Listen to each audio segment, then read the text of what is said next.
The wagon wheel cracked on a Tuesday, which was about the worst day of the week for something like that to happen.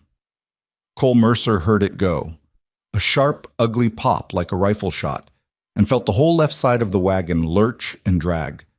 He hauled back on the reins before the axle could bite into the road, and the two horses, Old Pete and a younger gray he'd never gotten around to naming properly, stamped and blew and didn't understand why they'd stopped. Cole climbed down and walked around to look.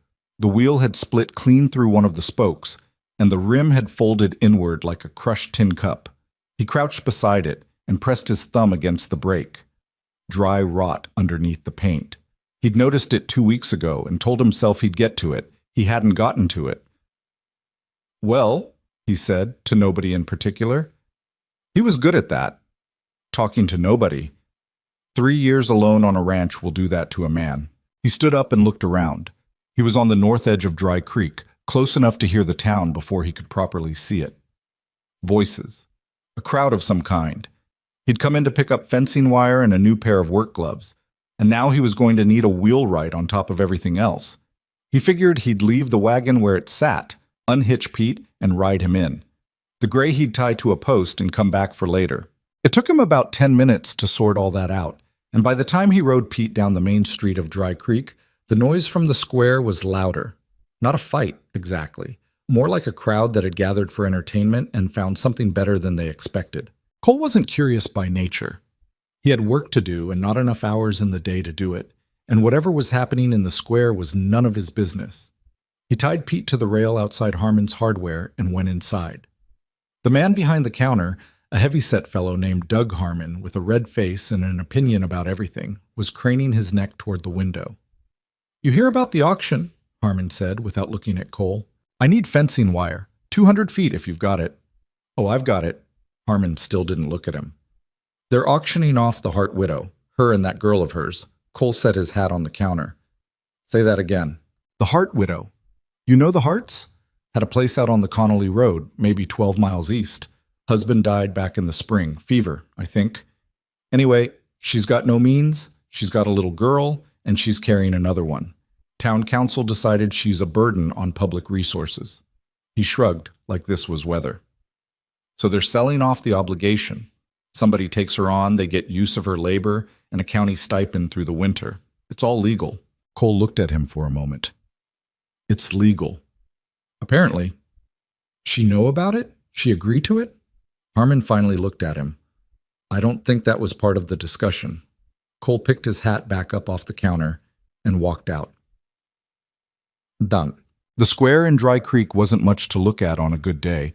A dirt clearing between the land office and the feed store, with a water trough on one end and a wooden platform that got used for public notices and apparently this. Maybe 40 people had gathered. Some of them Cole recognized. Ranchers, shopkeepers. A few women standing at the edges with their arms crossed, watching with expressions he couldn't quite read.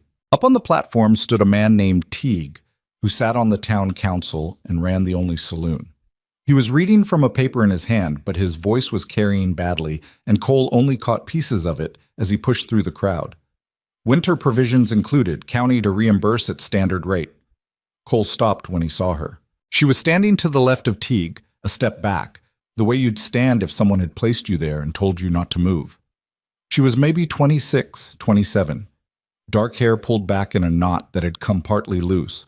Dress that had been mended in at least 3 places he could see from here. She was heavily pregnant, 8 months maybe, though Cole was no judge of such things. Her face was still. Not calm, exactly. Still. The way a person goes still when they've run out of road and they're just waiting to see which direction the fall takes them. Beside her, holding the hem of her dress with both hands, was a little girl. She couldn't have been more than 5 or 6. Brown hair, big dark eyes that swept the crowd like she was trying to find a friendly face and coming up empty. She didn't make a sound. She just held on to her mother's dress and watched. "Starting bid is $20, Teague announced. That covers the county's winter assessment and transfers legal care to the winning party." Somebody in the crowd laughed. Not a mean laugh. Worse than that. A bored one. Like this was mildly amusing. "10. A man called out. "Not a penny more for that kind of trouble." Teague shook his head. 20 is the floor. $20, gentlemen. What am I supposed to do with a woman who can barely walk and a kid that doesn't talk? Someone else said. I'll take the labor, but not the rest of it. It's a package arrangement, Teague said, with the patient tone of a man who'd had to explain things he also found inconvenient. Then you can keep it. More laughter. Cole felt something tighten in his chest. Not sentiment exactly. Something older and less polite than sentiment. The woman on the platform, Evelyn Hart, he'd remember the name later, hadn't looked at the crowd once. She was looking at a fixed point somewhere above their heads, like she'd decided the only way through this was to not be here, in any way she could manage it. The little girl tugged at her dress. Evelyn looked down, and for just a second her face changed. Her hand came down and covered the girl's hand where it gripped the hem, and she held it there. Cole watched that, and then he stopped thinking and opened his mouth. 22, he said. People turned. He was toward the back, and he wasn't loud about it, but the crowd shifted and Teague squinted in his direction. $22, Cole said again, louder this time. Do we have any other bids? Teague asked the crowd, with the tone of a man who felt this was probably going to be resolved now. Nobody said anything. Sold, Teague said. $22. Name? Cole Mercer. I'm out on the Holt Road about 6 miles north. Mr. Mercer, come up and sign the paperwork when you're ready. Cole worked his way through the crowd to the platform steps. People watched him the way they'd watch a man do something unexpectedly strange. Not hostile, just evaluating. He was aware of it, and it didn't much matter to him. He climbed the steps and stood in front of Evelyn Hart and the little girl. Up close, she was younger than he'd thought, and more tired. The skin under her eyes had a grayish quality that came from months of not sleeping properly. She looked at him with an expression he'd later spend a lot of time trying to describe to himself and never quite manage. It wasn't gratitude, not yet, and it wasn't relief.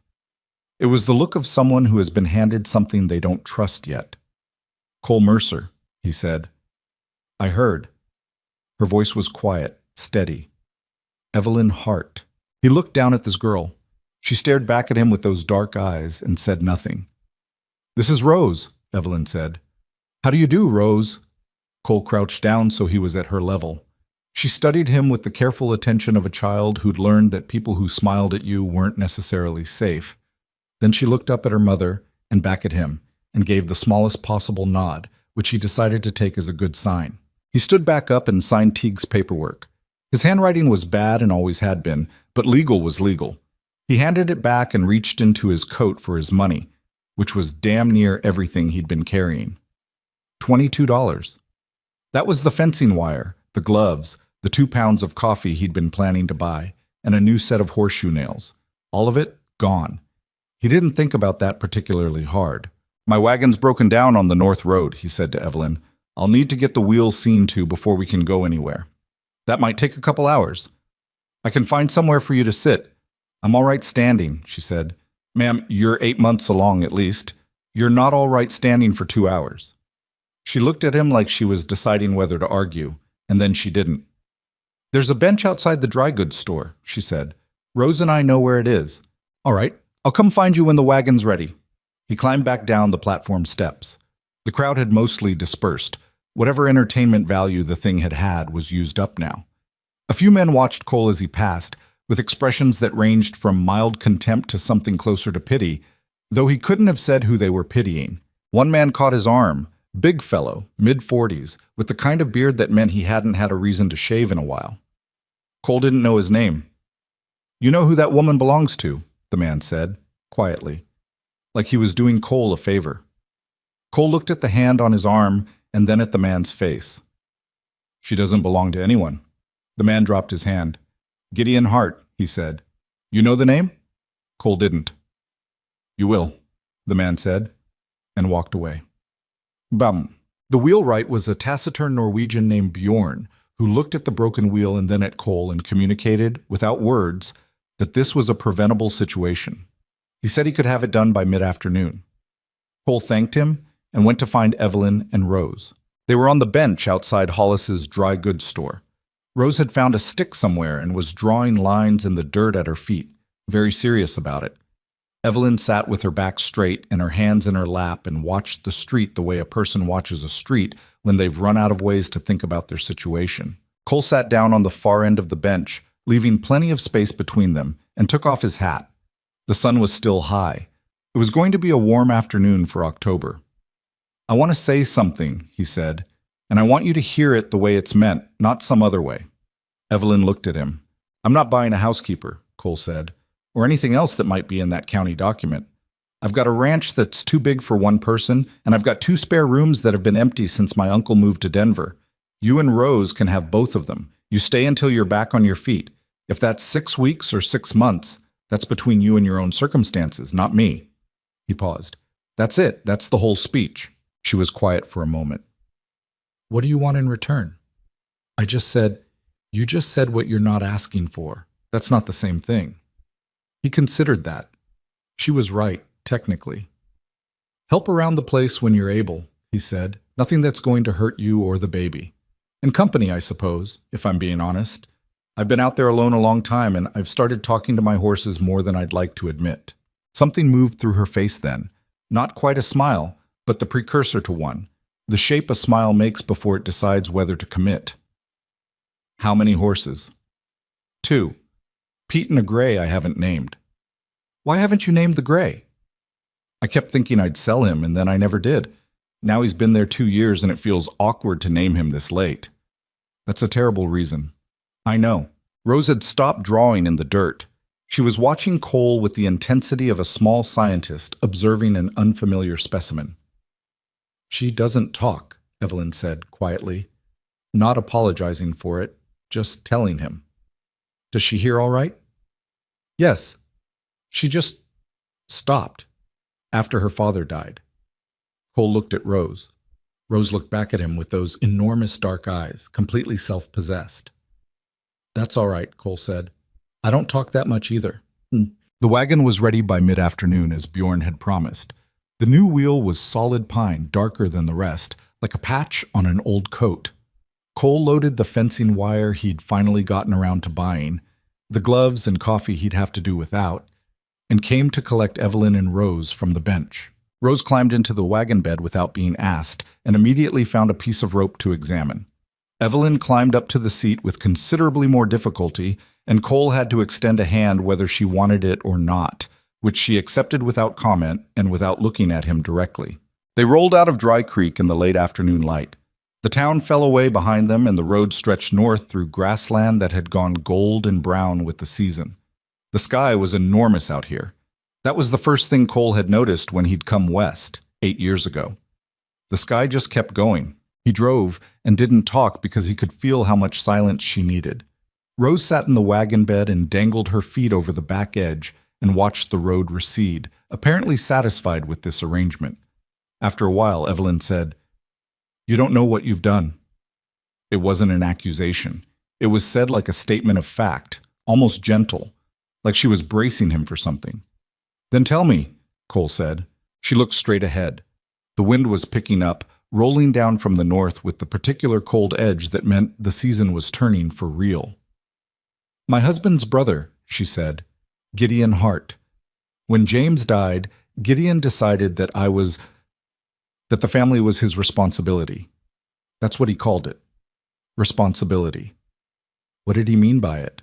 "He meant he would decide where I lived and how I lived and whether I was allowed to leave." She said it flatly, without drama, like she'd had to say it several times now and had worn the emotion out of it through repetition. "He has money. He has connections with the county judge. He was already making arrangements to have me placed. Before the council stepped in with their arrangement, which was different but not better." Cole held the reins and thought about this. "He knows where you are now. He will. Dry Creek isn't a secret. Someone will tell him." She paused. "The man who stopped you, before you left the square, that was probably one of Gideon's people." Cole looked at her. "You saw that." "I was watching the whole time," she said. "I wasn't going to close my eyes." He thought about the way she'd stood on that platform. That absolute stillness. He understood it better now. She'd been watching the crowd, cataloging it, the way an animal watches a field for movement. "All right," he said. "All right," she repeated, like she was checking to see if that was really all he had. "It's not ideal news, but all right." She looked at him for a long moment. a measuring kind of look that he suspected she'd developed out of necessity. Then she turned back to the road. Behind them, Rose had lain down in the wagon bed and appeared to be asleep, using a folded piece of burlap as a pillow. She had the uncanny ability of small children to fall asleep anywhere without ceremony. "The baby," Cole said carefully. "When?" "6 weeks, maybe 7. "You'll need a doctor." "I'll need a lot of things," Evelyn said without self-pity. It was just the size of the problem, stated plainly. "We'll sort them out," Cole said. She didn't respond to that. He figured she'd believe it when she saw it. The ranch sat in a shallow valley between 2 ridges, with a creek that ran year-round along the eastern edge and a stand of cottonwoods that had gone completely yellow. Cole had built the main house himself, poorly at first, and then better as he learned, and it showed the marks of both phases. The porch had one post that leaned slightly to the left. The roof on the south addition was newer than the rest and a different color. The kitchen window had been replaced 3 times, twice by accident and once by a particularly aggressive storm, but it was solid. He knew every corner of it and every draft and exactly which floorboards groaned. He pulled up in front and tied the horses, and came around to help Evelyn down. Rose woke up instantly when the wagon stopped, that child awareness of movement, and scrambled out of the back with an agility that seemed impossible for someone who'd been deeply asleep 30 seconds ago. She stood in the yard and looked at the place. Then she looked at the barn, which was larger than the house. Then she looked at Cole. He watched her take it all in. "There are chickens in there," he said, nodding toward the barn, "and a very bad-tempered goat named Gerald that you should probably know about before you go in." Rose's expression didn't change, but something in her eyes sharpened. Interest, he thought. Careful interest. "Come on inside," Cole said. "I'll get the stove going and you can look around." The house smelled like wood smoke and old coffee, and the particular dry smell of a place that hadn't had enough people in it. Evelyn stood in the kitchen doorway and looked at the space. It wasn't tidy. Cole was functional about cleaning, not devoted to it. But it wasn't filth. Just the organized disorder of a single person who cooked and worked and slept in a practical loop. "The 2 rooms are at the back," he said, moving past her to the stove. "The larger one's on the right. You should have it. There's more floor space for when the baby comes." "That's your room," she said. She'd read the arrangement of the house in about 40 seconds. "I'll take the other one." "Cole." She stopped. It was the first time she'd said his name, and it sounded strange to both of them, slightly. "You don't have to. I've slept in a smaller room than that for 3 years because I never got around to thinking about it," he said. "It won't kill me to continue." She looked at him and pressed her lips together and didn't argue. Rose had already moved through the kitchen and down the hallway, and Cole could hear the particular careful footsteps of a child who was investigating something. He started laying the fire in the stove. "She's good at making herself at home," he said. "She adapts," Evelyn said. "She always has. It's just—" She stopped. "Just what?" "She used to talk all the time, constant. You couldn't get her to stop." She said it matter-of-factly, but something in her voice went thin for a second. She'd name everything she saw, trees, rocks, the different sounds the horses made. She had a whole system. "When did she stop?" "The day we buried James." Evelyn moved to the kitchen table and sat down carefully. "She said something at the grave. I don't even remember what. And then after that, nothing. The doctor said it would come back. That was 7 months ago." Cole fed kindling into the stove and didn't fill the silence. Sometimes a person needs to say something, and they don't need a response, just a listener. He'd learned that from his mother a long time ago. "Do you have food?" Evelyn asked after a moment. "Enough for tonight. I'll need to go back to town in a few days for proper supplies." He glanced at her. "Unless you'd rather I send someone else." She understood what he was asking, whether she was safe to be left alone. She thought about it honestly. "I don't know yet," she said. "I'll tell you when I do." That was fair. He got the stove going and found what he had. Dried beans he'd had soaking since morning, some salt pork, half a jar of pickled beets that had been there longer than he cared to think about. He started the beans heating and sliced the pork and let the kitchen fill up with the smell of something being cooked. Rose appeared in the kitchen doorway. She looked at Cole, then at the pan, then at her mother. She had a smudge of something on her chin, probably from the barn, though she'd been in there all of 4 minutes, which was impressive. "Did you meet Gerald?" Cole asked. She gave him a look that said yes, she'd met Gerald, and Gerald had opinions. "He bit me the first week I had him," Cole said. "On the arm. Left a bruise the size of a dinner plate. He's improved since then, but not dramatically." Rose sat down at the kitchen table across from her mother. She looked at her mother's face in that way children do, that complete, unguarded attention. And then she reached across the table and touched her mother's hand with 2 fingers, briefly, and withdrew. Evelyn turned her hand over and gave her fingers a small squeeze before she let go. Cole kept his eyes on the stove. Dinner was plain but hot, which covered most of the requirements for a meal at the end of a hard day. They ate at the kitchen table with a lamp burning between them and the wind picking up outside, rattling the window in its old frame. Cole had been right about the draft in the corner. He'd have to stuff more rags into it before winter proper. Rose ate with the focused attention of a child who was genuinely hungry but too proud to make it obvious. She cleaned her bowl and then looked at the pot, and then at Cole, and he served her another portion without making a production of it. "There's enough," he said simply. "Eat." Evelyn watched this exchange and didn't say anything. After dinner, Cole washed up while Evelyn settled Rose in the back room. He could hear her through the wall. Not words, but the low, steady rhythm of a mother getting a child ready for sleep.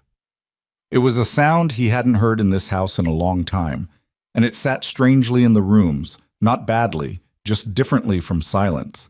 He was sitting on the porch with his coat on when Evelyn came out, an hour or so later. She lowered herself carefully into the other chair. He'd pulled both out in case she wanted the air, and they sat looking at the dark yard. The creek was audible in the distance.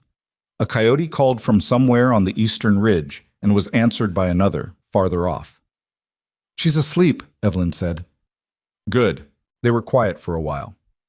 The cold was real but not brutal yet, and the sky was completely clear, the kind of clear that only comes in the mountains in autumn when the air has had all the moisture wrung out of it. "I should tell you the rest of it," she said. "You don't have to tonight." "I should."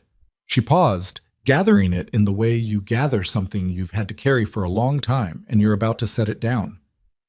Gideon believes that James left money and land that should belong to the Hart family, to him. He believes the baby, she paused on that, is leverage, that if he controls the child, he controls the inheritance. Is there an inheritance? "There's a deed," she said carefully, "and some other documents. James gave them to me before he died, told me to keep them safe." She looked at Cole. "I have kept them safe, but I don't entirely understand what they mean." "What kind of documents?" "County records, survey records, something from the land office.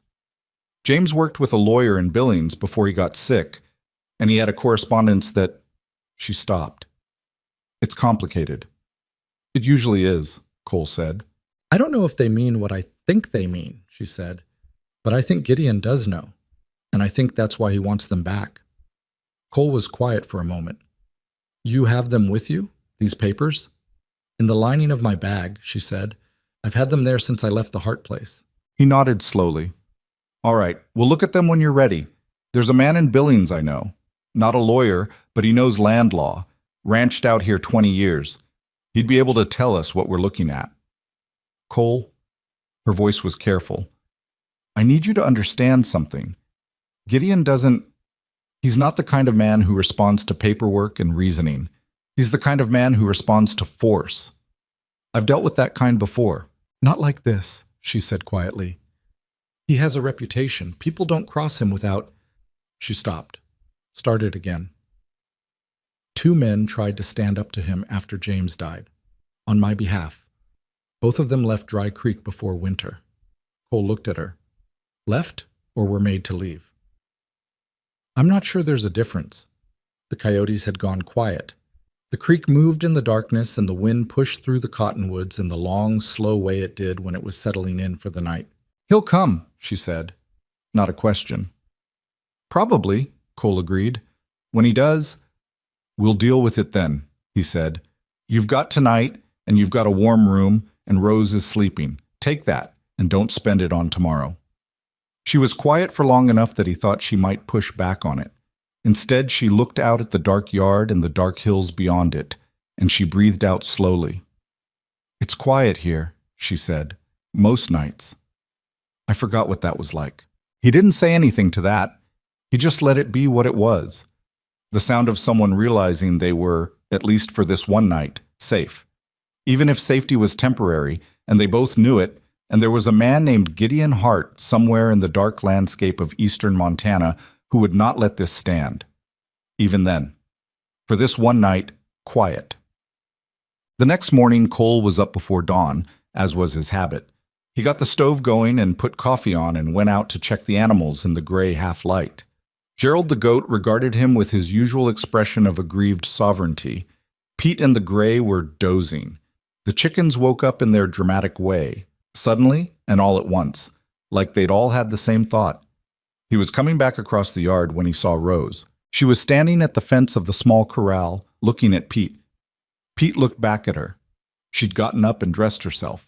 Her boots were on the wrong feet, but she had them on, and found her way out here entirely on her own. It was just barely light enough to see by. Cole stopped at the edge of the yard and watched. Rose reached through the fence rail and extended her hand. Pete, who was almost terminally gentle with anyone small, dropped his big head and bumped her palm with his nose. Rose went completely still, that electric stillness of a child experiencing something wondrous. And then, very slowly, spread her fingers against his face. Pete exhaled, warm and visible in the cold air. Cole stayed where he was and didn't make a sound. Some things you don't interrupt. He went back inside and poured coffee and cut some bread from the loaf he'd made 2 days ago. Evelyn appeared in the kitchen doorway about 20 minutes later, moving carefully and looking like someone who hadn't slept as many hours as she needed, but more than she'd had in a while. "There's coffee," Cole said. "Rose is in the yard." Evelyn looked at the window. She could see the corral from there. Cole watched her face change when she spotted Rose at the fence. Not alarmed, because Rose was fine, but something softer and more complicated. "She was up before me," Evelyn said with a note of surprise. "She's all right." Pete's gentle. Evelyn stood at the window for a moment with her coffee and watched her daughter and the horse. Her expression was the kind that doesn't have a name. Too many things in it for a single word to cover. "Thank you," she said. Cole sat down at the table and picked up his coffee. "Don't thank me yet." "I know, but still." She turned away from the window. "What do you need done today?" "Nothing that can't wait." "Cole." Her voice had the same flat insistence it had carried in the square the day before. "I'm pregnant, not incapacitated. Tell me what needs doing." He considered her. She was going to do whatever she was going to do regardless. He could see that. "The kitchen could use a proper clean," he said. "Not because it's filthy, just because I've been letting it go. And there's mending in the basket by the back door that I've been ignoring for a month." "That's all?" "Start there and see how you feel." She nodded, satisfied with the task. He noticed that about her, that having something concrete to do seemed to help, to give her a place to stand. He understood that. He was the same way. Outside, Rose was now apparently attempting to have a conversation with Pete through the fence rail in complete silence, apparently undisturbed by this limitation. Cole drank his coffee and thought about a man named Gideon Hart, who he had never met and who was already somewhere making plans. He thought about the papers in the lining of Evelyn's bag. He thought about the wheelwright's new pine wheel on his wagon, too bright against the older wood, and the broken spoke that had cracked on a Tuesday and landed him in that square in Dry Creek. The day was getting lighter. Gerald could be heard expressing displeasure from the barn. Pete's nose was probably still warm from where Rose's hand had been. Cole put down his coffee and went out to start the day's work, and the morning light came down across the valley, and nothing about it was simple, and all of it was real. 3 weeks passed, not smoothly. Nothing on a working ranch passes smoothly, but they passed, and that was something. Cole fixed 2 sections of fence along the north pasture, rotated the last of the summer hay into the barn, and spent an entire miserable afternoon on the roof patching a section that had been slowly losing its argument with gravity. The cold came down harder after the first week, proper October cold that bit through canvas and denim and reminded a person that the land didn't care about their plans. Evelyn cleaned the kitchen on her first full day and didn't stop there. She worked the way some people pray, steadily, without comment, finding a kind of footing in it. By the end of the first week, the house smelled different.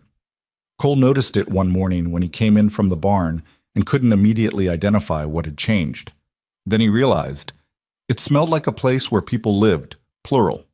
Coffee that had been made for more than one person. Bread that had been baked because there were mouths to feed. Small shifts, but the house registered them, the way an old building registers weather. She didn't ask permission for any of it. She just did things. Rearranged the kitchen shelves so the heavier jars were at shoulder height, mended the curtains in the main room, found the rusted pan under the sink that Cole had given up on, and somehow got it serviceable again. When he asked how, she said, "Patience and salt," and went back to what she was doing. He found he didn't mind any of it. He'd expected to, a little. He'd been alone long enough that he had strong opinions about where things went and how the mornings should feel. But her version of the house, it turned out, was better than his, and he was practical enough to admit it. Rose was a different study altogether. The child had established, within 48 hours, that she had opinions about the animals, and that the animals, specifically Pete, had opinions about her. She fed him carrots she found in the cold cellar without asking Cole first. He decided this was fine. She also decided, at some point during the second week, that Gerald the goat was not the adversary she'd been led to believe, and was found on a Tuesday afternoon sitting in the barn on an overturned bucket with Gerald's head in her lap, the two of them regarding each other with mutual respect. "She's something," Cole said to Evelyn, watching from the barn doorway. "She always has been," Evelyn said. "People just don't always see it." Rose still didn't speak, but she'd developed a whole vocabulary of looks. A steady, flat stare for things she disapproved of, a quick tilt of the head for questions, a rare thing that was almost a smile, but came and went so fast you weren't quite sure you'd seen it. Cole learned to read them. It took about a week, and then it was like learning a different language that turned out to be simpler than you expected. The papers came out at the end of the second week. Evelyn waited until Rose was asleep and the house had gone quiet, and then she came to the kitchen with an oilcloth envelope she'd had wrapped inside a spare dress at the bottom of her bag. She set it on the table between them, and Cole looked at it and then at her. "James put these together in the last month before he died," she said. "He knew he was going, I think. He didn't say it out loud, but he was that kind of man. Practical. He got his affairs as straight as he could, and he gave these to me and said, 'Don't let Gideon have them.'" Cole opened the envelope. There were 6 documents inside. Survey records in the careful hand of a county official. A letter from a land office in Billings dated the previous November. A deed, handwritten and signed, with 3 witness signatures at the bottom. And 2 pages of correspondence between James Hart and a man named R.T. Calloway, identified in the letter's heading as an attorney. Cole read slowly. His education was functional, not polished. He'd gotten through the necessary books and no further, but he could parse legal language when he had to, even if it took time. The deed was the core of it. James Hart had owned 68 acres on the Connolly Road, the place Evelyn had called home, outright, clear of mortgage, with a water right attached to the eastern creek that ran through it. The survey records showed the boundary of that property, which included a narrow strip of land along the northern edge that also happened to sit directly across the only accessible route to the Larson Plateau. "What's on the Larson Plateau?" Cole asked. Evelyn looked at him carefully. "Gideon has been trying to run cattle up there for 3 years. Grazing rights. But the only road up goes through that northern strip." Cole looked at the deed again, looked at the survey map. "Which means whoever owns this 68 acres controls the only access." "That's what I think the letter from the lawyer means," Evelyn said. "I couldn't find another way to read it." Cole set the papers down. "That's not a small thing." "No. If Gideon gets control of the property, he gets the road," Evelyn said, "and the grazing. He's been buying up cattle all spring. He needs that plateau." She paused. "He told James, about a year before he died, that the northern strip should belong to the Hart family in common. James said no, said it was deeded to him specifically, and he intended it to stay that way." She folded her hands on the table. They didn't speak much after that. Cole looked at the Calloway correspondence again. The attorney had written in March, advising James to register the deed with the county in Billings rather than the local office, and to ensure that the inheritance clause named Evelyn specifically, not the Hart estate in general. The second letter, from James to Calloway, confirmed he'd done both. The registration stamp was in the corner of the deed. Billings, dated April. James had died in May. Gideon had moved on Evelyn in June. Cole sat back in his chair. The lamp put a warm circle on the table and left the rest of the kitchen in shadow, and he sat in that shadow and thought about a man he'd never met, and what kind of man does that? Watches his brother's widow and decides the right response is to reach for what she's carrying. He didn't go to the county office, Cole said. What? The registration's in Billings.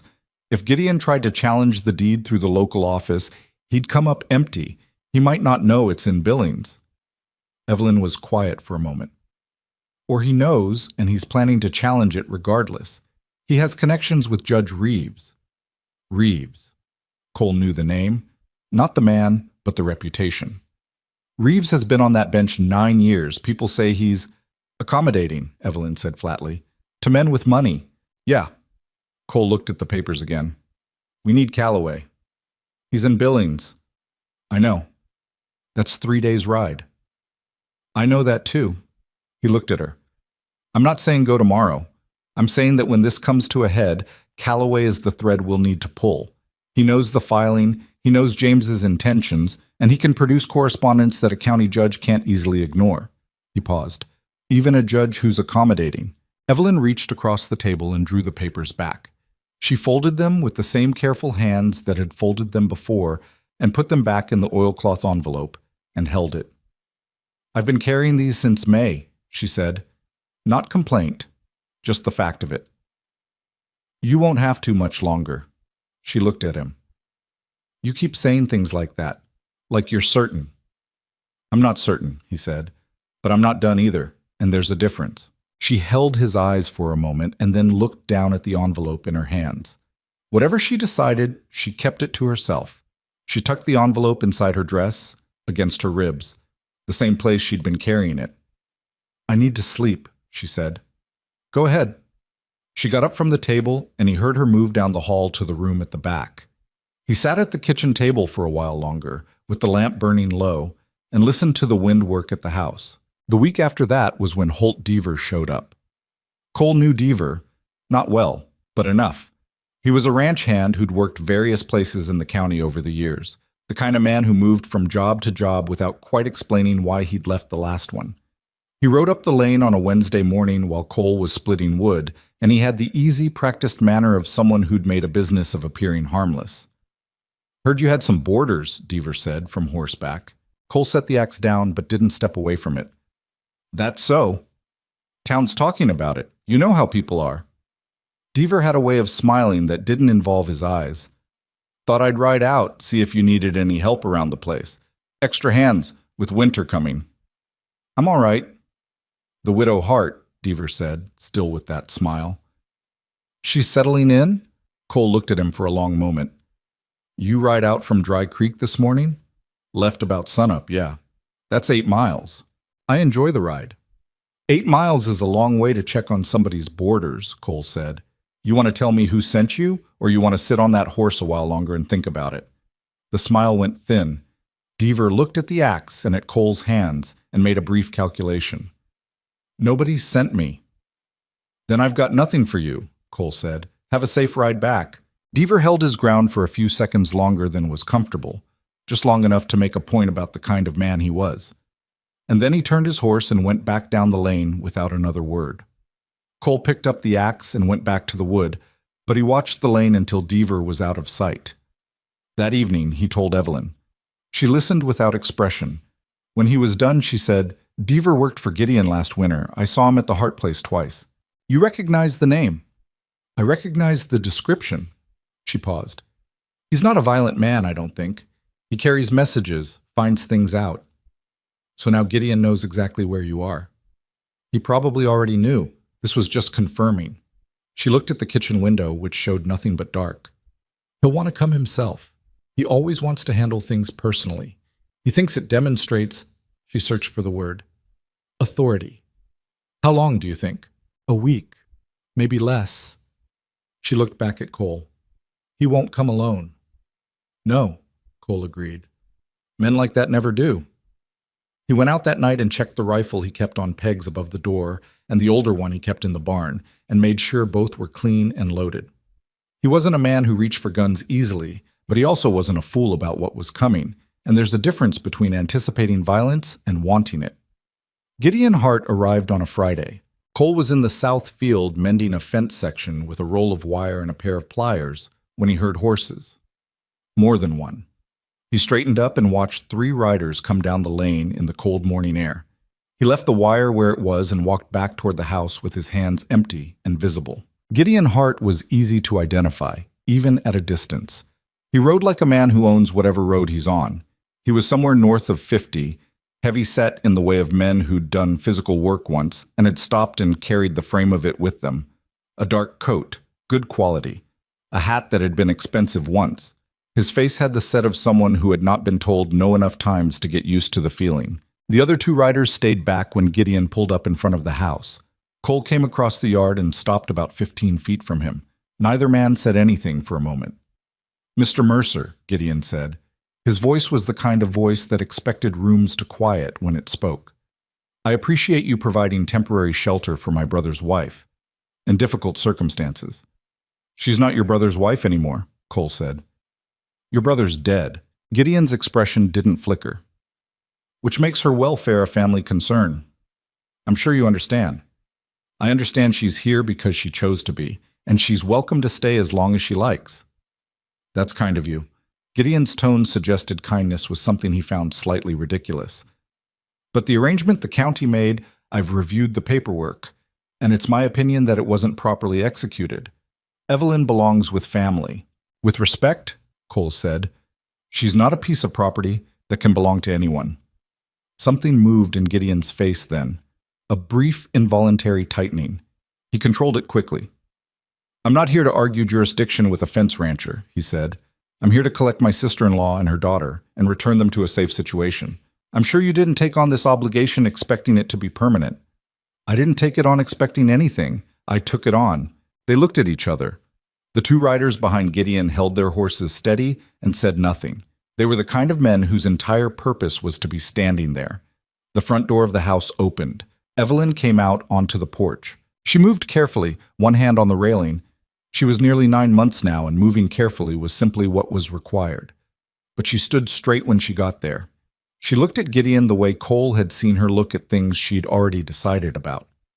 Gideon looked at her for a moment, and his expression did something complicated and unreadable, something between anger and grief, and something else that Cole couldn't name.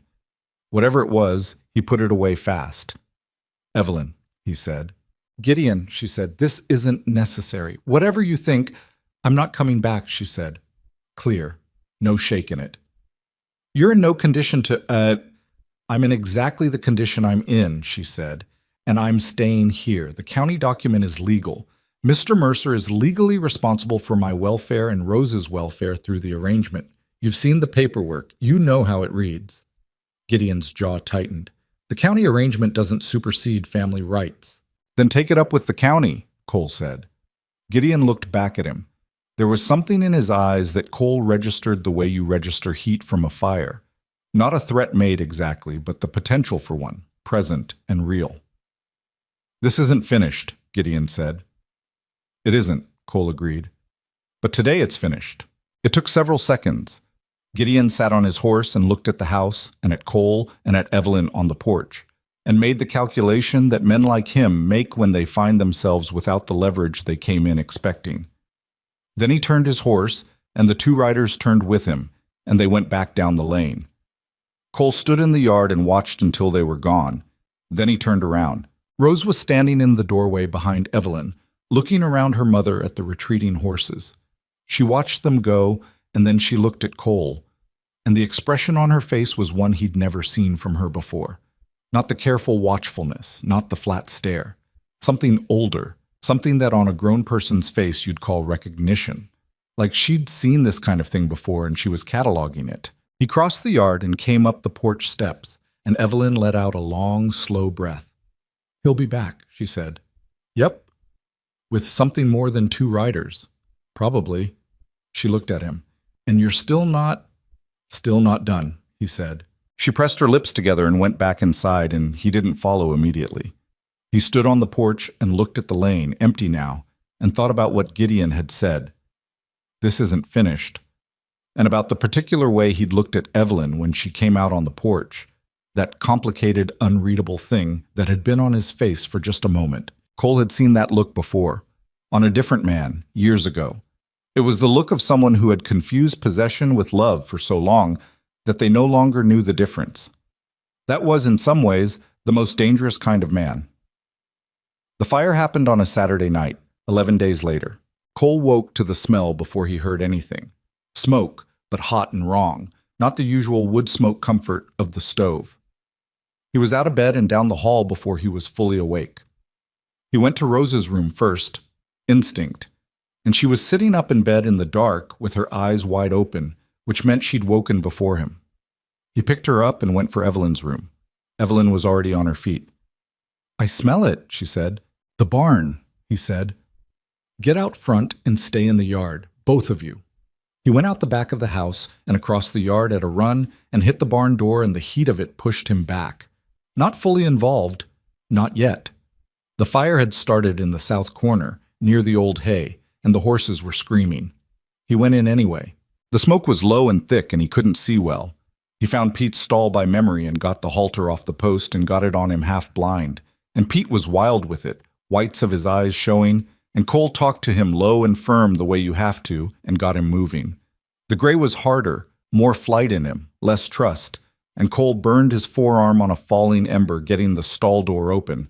And the gray didn't wait for a halter, just came out hard and fast, and Cole had to flatten against the wall. The chickens were a loss. Gerald the goat had already found his own exit, which, given Gerald's character, was not a surprise. Cole got out with Pete, lead rope in hand, and the gray was already 20 yards across the dark yard, not going anywhere, just putting distance between himself and the fire. Evelyn was in the yard with Rose, and they were both watching the barn with the particular stillness of people who know that panic won't help, but can't quite get their bodies to understand that. "Are you burned?" Evelyn asked. "Arm. It's not bad." He passed Pete's lead to her. "Hold him." He went to the water trough and soaked a piece of burlap, and went back to the barn and did what he could, which was not nothing, but was not enough. The south corner was going. The structure wasn't. The walls were green timber, and it was a cold night, and the fire hadn't gotten the purchase it would have needed to take the whole building. By the time the sun was starting to gray the eastern horizon, he had it controlled and then out. The south corner was a char. The hay was gone. Cole sat down in the dirt of the barn floor and breathed for a while. Rose appeared in the barn doorway. She looked at him, and then at the burned corner, and then at him again. "I'm all right," he said. She came in and sat down next to him in the dirt, without being asked and without appearing to have any concern about her dress. She leaned her shoulder against his arm, carefully, because it was the burned one, and then adjusted and leaned against his other side. Cole looked down at her. She was looking straight ahead at the burned corner with the same solemn attention she gave everything. He didn't know what to do with that exactly, so he just let it be. Evelyn came in a few minutes later and looked at both of them sitting in the dirt and didn't say anything immediately. She lowered herself down carefully and sat on Cole's other side, and the three of them sat in the smoky cold of the ruined barn corner and breathed. "He did this," Evelyn said. "Not a question." "No way to prove it," Cole said. "No way to prove it was an accident either." "You think it was an accident?" "No." "Neither do I." She looked at the char. "He wants to make it too expensive to keep us here. The hay, the supplies, the repairs. He'll keep pushing until you decide it's not worth it." "He doesn't know me very well then." She turned to look at him. In the early morning light, with smoke in her hair and exhaustion in her face, she looked absolutely nothing like the way people look in stories when they're being brave. She looked tired and scared and determined, which is what actual bravery looks like. "I mean it," Cole said. "I'm not moving anyone anywhere." She held his eyes and he let her, because she needed to see that he wasn't saying it easily or carelessly, that he'd weighed it and he still meant it. "Okay," she said. He got up and went to look at his burned forearm in the better light near the barn door. The skin was red and blistered in a stripe about 4 inches long, which was unpleasant but manageable. Evelyn came up beside him and looked at it. "I need to wrap that," she said. "It'll wait." "It won't, actually." He looked at her sideways. "You're 9 months pregnant. My hands work fine, she said, with a precision that didn't leave room for argument. She wrapped it in this kitchen with linen torn from an old shirt, with the efficiency of someone who'd tended injuries before and didn't require gratitude for it. Her hands were sure and not gentle exactly, but not rough either. Careful in the way of someone who understands that careful is different from soft. Rose watched from the kitchen doorway. "Thank you," Cole said when she was done. "Don't thank me. You ran into a burning barn. The horses were in there." "I know why you did it," she said. She wasn't angry, exactly, but something in her voice had the quality of someone who had watched people take stupid risks for reasons she understood and couldn't quite argue with. "Just—" She stopped. "Just what?" She picked up the leftover linen. "Don't die," she said flatly. "We'd be in a very poor situation." Rose made a sound. Both Cole and Evelyn looked at her. It was barely anything, a short exhaled sound, the shape of a laugh without the voice behind it. But it was something. Rose looked at both of them, looking at her, and her expression said, very clearly, that she had no idea what they were making a fuss about. Cole looked at Evelyn, and Evelyn looked at Cole, and neither of them said anything, because it felt like the kind of moment that words would damage. He went back out to deal with the barn. The next week was the hardest run of it. He had to rebuild the south corner with lumber he didn't have the budget for. He borrowed against next year's cattle money to cover it, which was a calculation he didn't enjoy making. He sent word to a man he knew in the next county about the hay situation, and the man came through with enough to get the horses through winter, which cost him more than the lumber. He didn't tell Evelyn the extent of it, not because he was protecting her, she was sharper than that and would see through it, but because the numbers were his problem to manage and she had enough to carry. She saw through it anyway. "You're short," she said one evening. "I'm managing. Cole." She sat at the kitchen table across from him with her hands folded over her abdomen and the look of someone who had decided to stop being diplomatic. "I'm not a fool, and I'm not fragile. Tell me how short." He told her. She listened without expression. When he was done, she was quiet for a moment. "The deed," she said. "The 68 acres. If we register my ownership with the county in Billings, proper registration, it has a valuation. I could put it up as collateral against a loan. Your property shouldn't have to pay for my barn." "It's not paying for your barn," she said. "It's paying for our situation, which Gideon created." She looked at him steadily. "Let me do something, Cole. I've been sitting here letting you—" She stopped. Started again. "I'm not built for sitting. Let me do something." He looked at the table. He thought about the oilcloth envelope and the Billings registration, and a lawyer named Calloway who knew how all of it fit together. "We'd need to go to Billings," he said. "I know. You're 9 months along." "I have at least 2 weeks," she said. "And the road through to Billings is better than it was. You know that." He didn't immediately say no, which she took as correctly as he'd meant it. "Let me think on it," he said. She nodded. She'd gotten what she wanted, which was the door left open. 2 nights later, she woke him at 3 in the morning. He was at her door before he'd finished waking. "Not the baby," she said quickly. "It's not time yet." She was standing in the hallway in her nightdress with a lamp, and she looked at him with the expression she'd had on the porch when Gideon came, controlled, decided, seeing clearly. "I heard riders," she said, "about 20 minutes ago, past the north pasture." He stood in the hallway and listened, nothing now but wind and the creek. "How many?" "At least 2, maybe 3. He went and got the rifle off the pegs and checked it. "Cole," she said. He looked at her. "He's escalating," she said. "Whatever he's planning, it's getting closer. We're running out of time to be passive about this." He held the rifle and looked at her in the lamplight. This woman who had been sold at auction 3 weeks ago and had in that time cleaned his kitchen and read land deeds and sat in a burned barn in the dirt, and just now woken him out of a sound sleep with clear eyes and a working mind. And he thought about what she'd said. Passive. They weren't going to be able to wait this out. He'd known that for a while now. He'd been managing the days, fixing what broke, putting himself between her and the next problem as it came. But managing days is not the same as having a plan. Gideon was building towards something.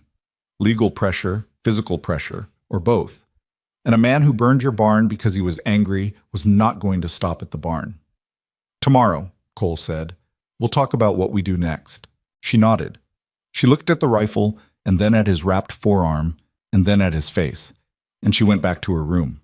Cole sat up the rest of the night in the chair by the kitchen window, with the rifle across his knees and the dark yard visible and empty, and he sat there until the sky started turning and the cold came through the glass and Gerald began complaining from the direction of the barn, which meant the day was starting whether anyone was ready for it or not. He was tired. His arm hurt.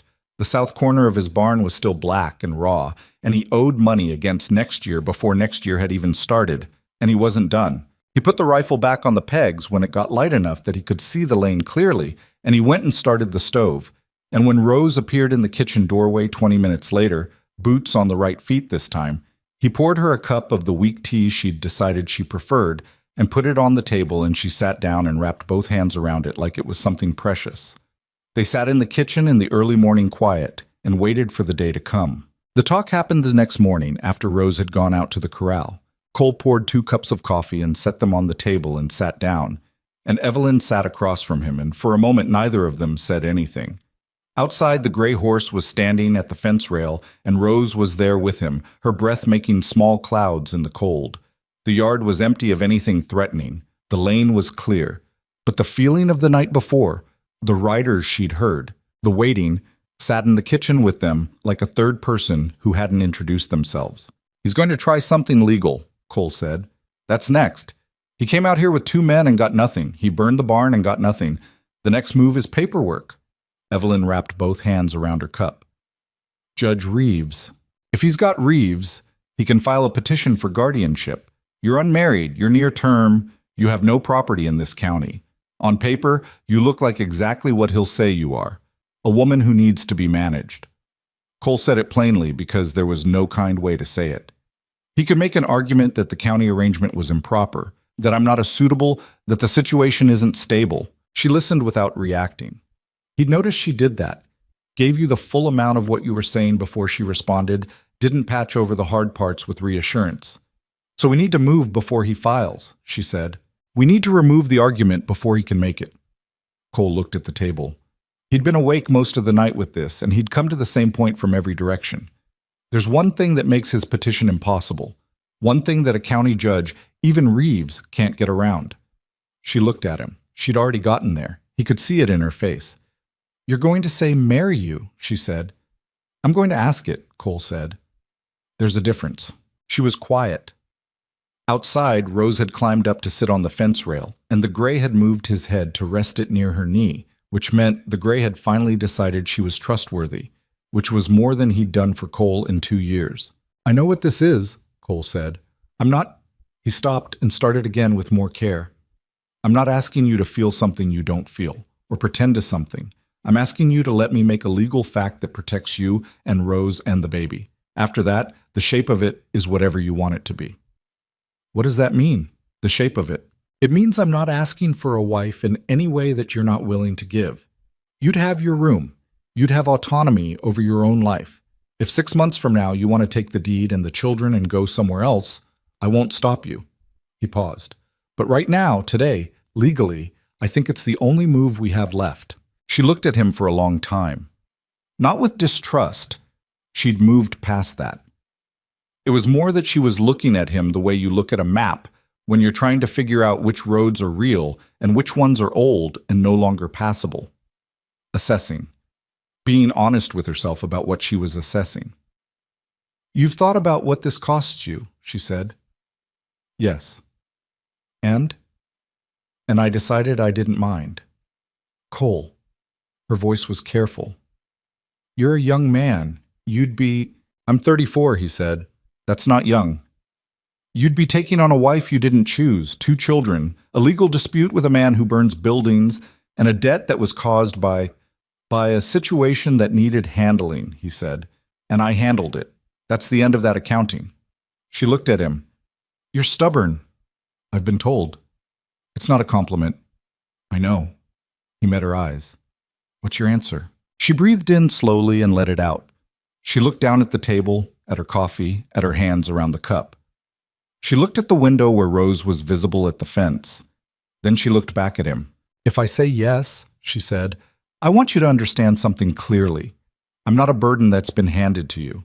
I'm a person who's in a bad situation, and I'm choosing a practical option because I can see it clearly, and I'm not too proud to take it."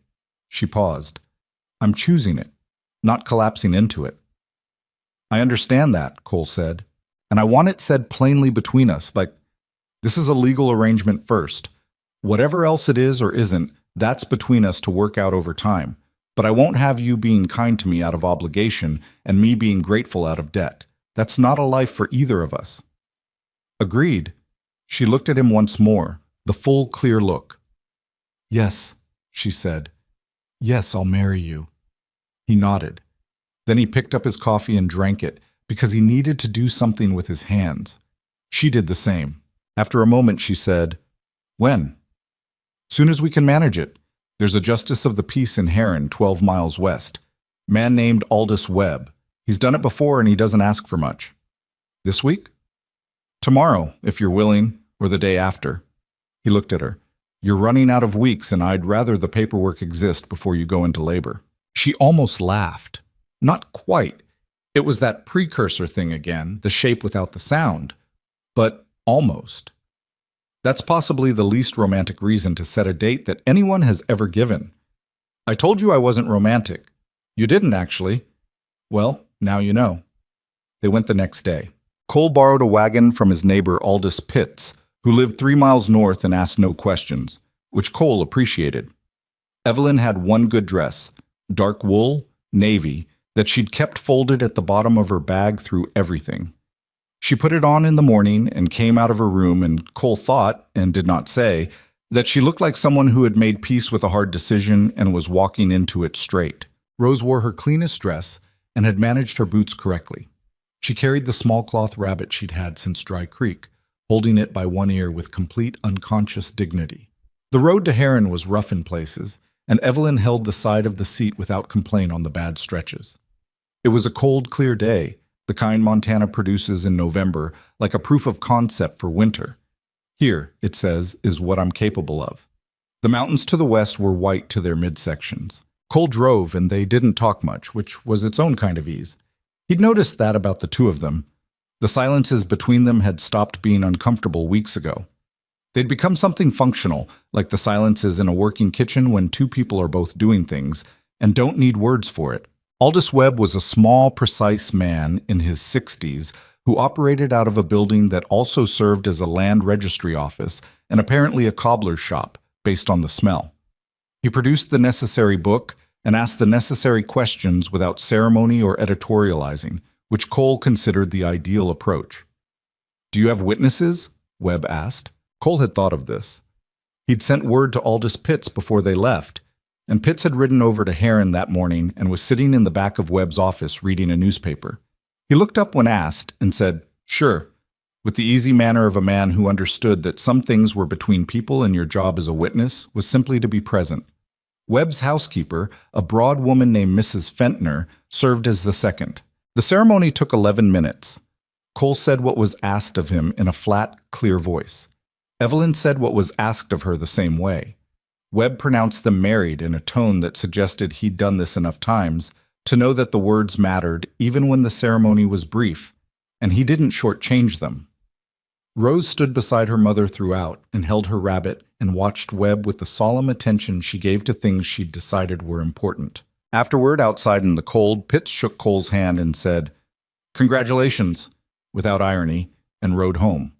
Mrs. Fentner had gone back inside. Webb was already writing in his book. Cole and Evelyn stood beside the wagon for a moment. The wind was moving down the street in Heron, pushing dry leaves against the building fronts. A dog somewhere was barking at something that had probably already left. "Well," Evelyn said. "Well," Cole said. They looked at each other. It was strange and it was real, and both of those things were true at the same time. Rose tugged on her mother's hand and pointed at the building across the street, which appeared to sell baked goods. She looked at Evelyn with the expression that meant a question. Evelyn looked at Cole. "Do we have 2 bits?" he said. "Maybe 3. They crossed the street and Rose chose a molasses cookie with the careful deliberation of someone making a significant decision, and Evelyn got one too without being asked, and Cole paid for them with the coins in his vest pocket, and they stood on the wooden walkway outside and ate them in the cold, and it was, he thought, not pretty, and not what anyone would have written if they'd been trying to write it as a story, but it was real, and the cookie was good, and for a few minutes nobody was after them. They drove home in the afternoon light. That evening, Cole put the marriage certificate in with Evelyn's oilcloth envelope and put them both in the lockbox he kept under the floorboard in his room, along with the rifle ammunition and the $30 he kept for emergencies. He pressed the board back down and weighted it with the corner of the bed frame. Gideon Hart arrived 6 days later. He came with more men this time, 5 of them, plus himself, riding up the lane in the thin December light like something you'd see if you'd been expecting trouble and had not yet had the pleasure of being wrong. Cole was on the porch when they came, sitting in the cold with his coffee because he'd been doing that every morning since the night Evelyn heard riders, watching the lane, waiting. He stood up when he saw them. He went inside and told Evelyn, who was in the kitchen. She put down what she was doing and straightened up and looked at him with those clear eyes. She was close enough to her time now that she moved slowly and carefully and had stopped arguing about resting. The baby could be any day. "Stay inside," he said. "Unless you want to come out." "I'll come out," she said. "You don't have to." "I know." She picked up her shawl from the chair back. "But I want him to see that I'm here, and I'm standing, and I made a choice." They went out together. Gideon pulled up in front of the porch and looked at both of them. He had something different in his expression this time. An arrangement about his mouth that was almost satisfaction, which meant he had something and he thought it was enough. "Mr. Mercer," he said. "Evelyn." He looked at her with that complicated thing again and then put it somewhere behind his face. "I've come to inform you that I've filed a petition with the county court. Judge Reeves has agreed to review the arrangements." "Which arrangements?" Cole said. "The county document. Gideon stopped. Something had registered. He looked at Cole and then at Evelyn with sharpened attention. "The county document transferring." "The county document transferred welfare responsibility to me," Cole said. "That document was dissolved 3 days ago when Evelyn and I were married. You're welcome to review the certificate at the Heron Land Registry office. It's properly recorded." The satisfaction left Gideon's face. It didn't leave slowly.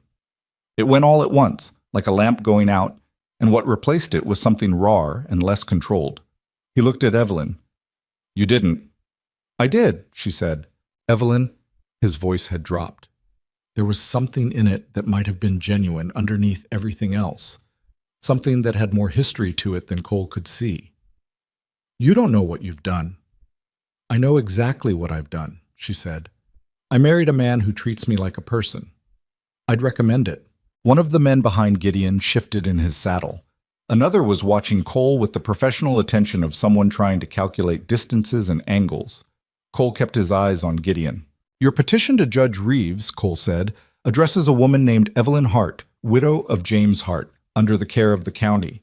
That woman no longer legally exists. There is now an Evelyn Mercer, wife of Cole Mercer, resident on this property, whose welfare is her own business and mine. Reeves can't touch it." He paused.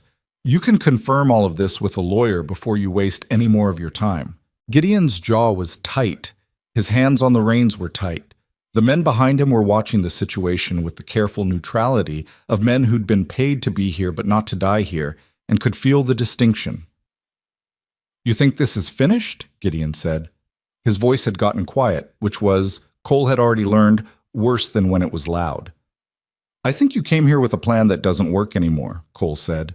"What you do with that is your business. My brother's property is deeded to Evelyn," Cole said. "Your brother made sure of it. In Billings, with a lawyer, before he died. I'd suggest you talk to someone in that office before you make any more filings, because anything that goes to court is going to have a paper trail attached to it that's going to be uncomfortable for your interests." That landed. Cole watched it land. The slight change in Gideon's posture, the way his eyes went briefly somewhere else before returning. He hadn't known about the Billings registration, or he'd suspected and hadn't confirmed it. Either way, Cole had just told him something he didn't want to know. "This isn't finished," Gideon said for the second time, but it was the same words doing different work. Not a warning now, more a thing a man says because he can't think of anything that fits better. "You can go," Cole said. The man behind Gideon, who'd been calculating distances, moved his horse a step forward. Cole looked at him directly, not at Gideon, and the look was the kind that doesn't need words. The man stopped. Gideon turned his horse. They watched him go, all 5 men, in a loose group, back down the lane, and Cole stood on his porch with his hand near, but not on the rifle he'd leaned against the house wall that morning, and didn't move until they were gone. Then he sat down on the porch steps. Evelyn sat beside him, lowering herself carefully. "You told him about Billings," she said. "Yes." He was going to find out anyway when any lawyer worth 2 cents told him to check the registration. I'd rather he found out from me and had to think about what else I know. Cole looked at the empty lane. Men like that move faster when they think they have surprise on their side. I wanted him to know the ground isn't what he thought. She considered this. He's going to come back angrier. Yes. And you're still here, he said, still not done. She looked at her hands in her lap for a moment, then she said, very quietly, so that it wasn't a thing broadcast to the empty yard, "Thank you." He didn't say you're welcome because it would have made too much of it, and making too much of things wasn't either of their ways. He just nodded, and they sat there on the porch steps in the December cold while the lane stayed empty. They stayed outside for a little while longer than was probably wise for someone 9 months pregnant and a man with a healing burn on his arm, but neither of them moved first, so they stayed. It was Rose who broke the moment. She appeared in the doorway behind them and stood there for a second, and then she stepped around Cole and sat on the step below both of them, arranging herself with the precise efficiency she brought to everything. And she had her rabbit in her lap, and she was looking out at the empty lane the same way they were. Cole looked down at the top of her head. She didn't look up. They sat there, the 3 of them, in the cold. The next 3 days were quiet in the way that's different from peace. Quiet. The way a held breath is quiet, the way the air gets before a storm that you can feel in your back teeth before you can see it in the sky. Cole checked the lane every morning and the north pasture every evening and kept the rifle where he could get to it quickly. And Evelyn moved through the house with the careful economy of someone who has calculated exactly how much energy she has and is not prepared to waste any of it. On the 4th night, the temperature dropped hard. Cole woke at 2 in the morning to the sound of sleet against the window glass and went to put more wood on in the kitchen and found Evelyn already in the kitchen doorway, one hand on the frame. He looked at her. "It's starting," she said. He looked at the window, at the ice driving sideways against the glass. Of course it was. How far along?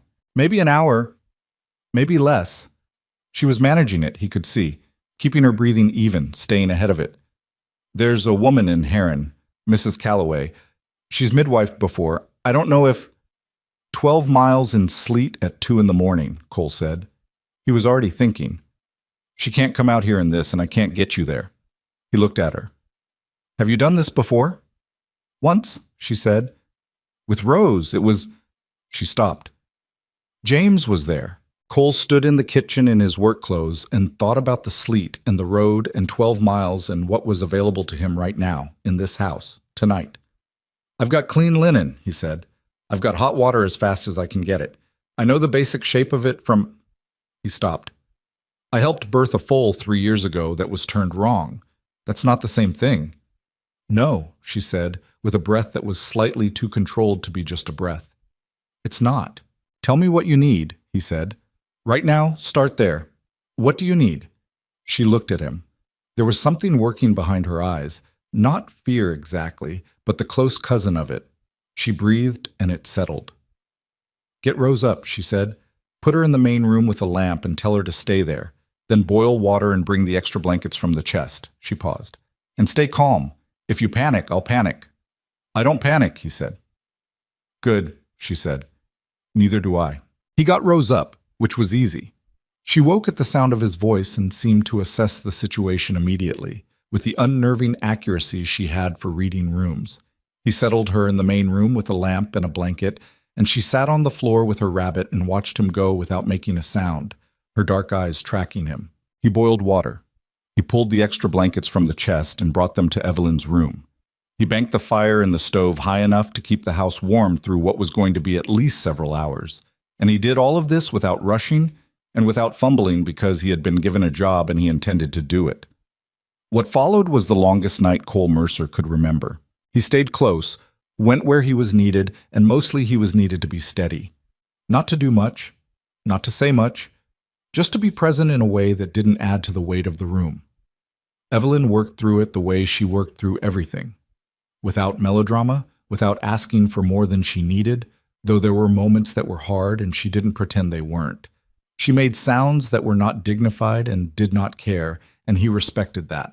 He held what needed to be held and moved when he was told to move and kept his mouth shut unless she asked him something direct. Somewhere in the deep hours before morning, with sleet still going at the windows and the kitchen fire burning hot, a baby came into the world in a back room of a working ranch on the Montana frontier, making the particular announcement that babies make, which is, in any language and any circumstance, loud. Cole held her. That was something he hadn't expected, that she'd be handed to him first while Evelyn was still catching her breath. He held her in both hands with the blanket wrapped around her, this furious small thing that weighed almost nothing and was pinker than he'd expected and objecting loudly to every aspect of the situation. He stood with her by the lamp and she looked at him, or looked at the light, or looked at the world, with the blurry, fierce concentration of someone who had just arrived somewhere and was making up their mind about it. He'd held a lot of things in his life. A good tool has a particular weight and balance to it that you get to know over years. He'd held a rifle that had been his uncle's, and a deed to his own land, and once, years ago, a letter that had bad news in it that he'd stood with for a long time before he could put it down. This was different from all of those things. He wasn't prepared for how different it was. He brought her to Evelyn, who took her with shaking arms and held her against her chest and closed her eyes, and Cole stood back and gave them that. After a moment, Rose appeared in the doorway. Cole hadn't heard her come down the hall.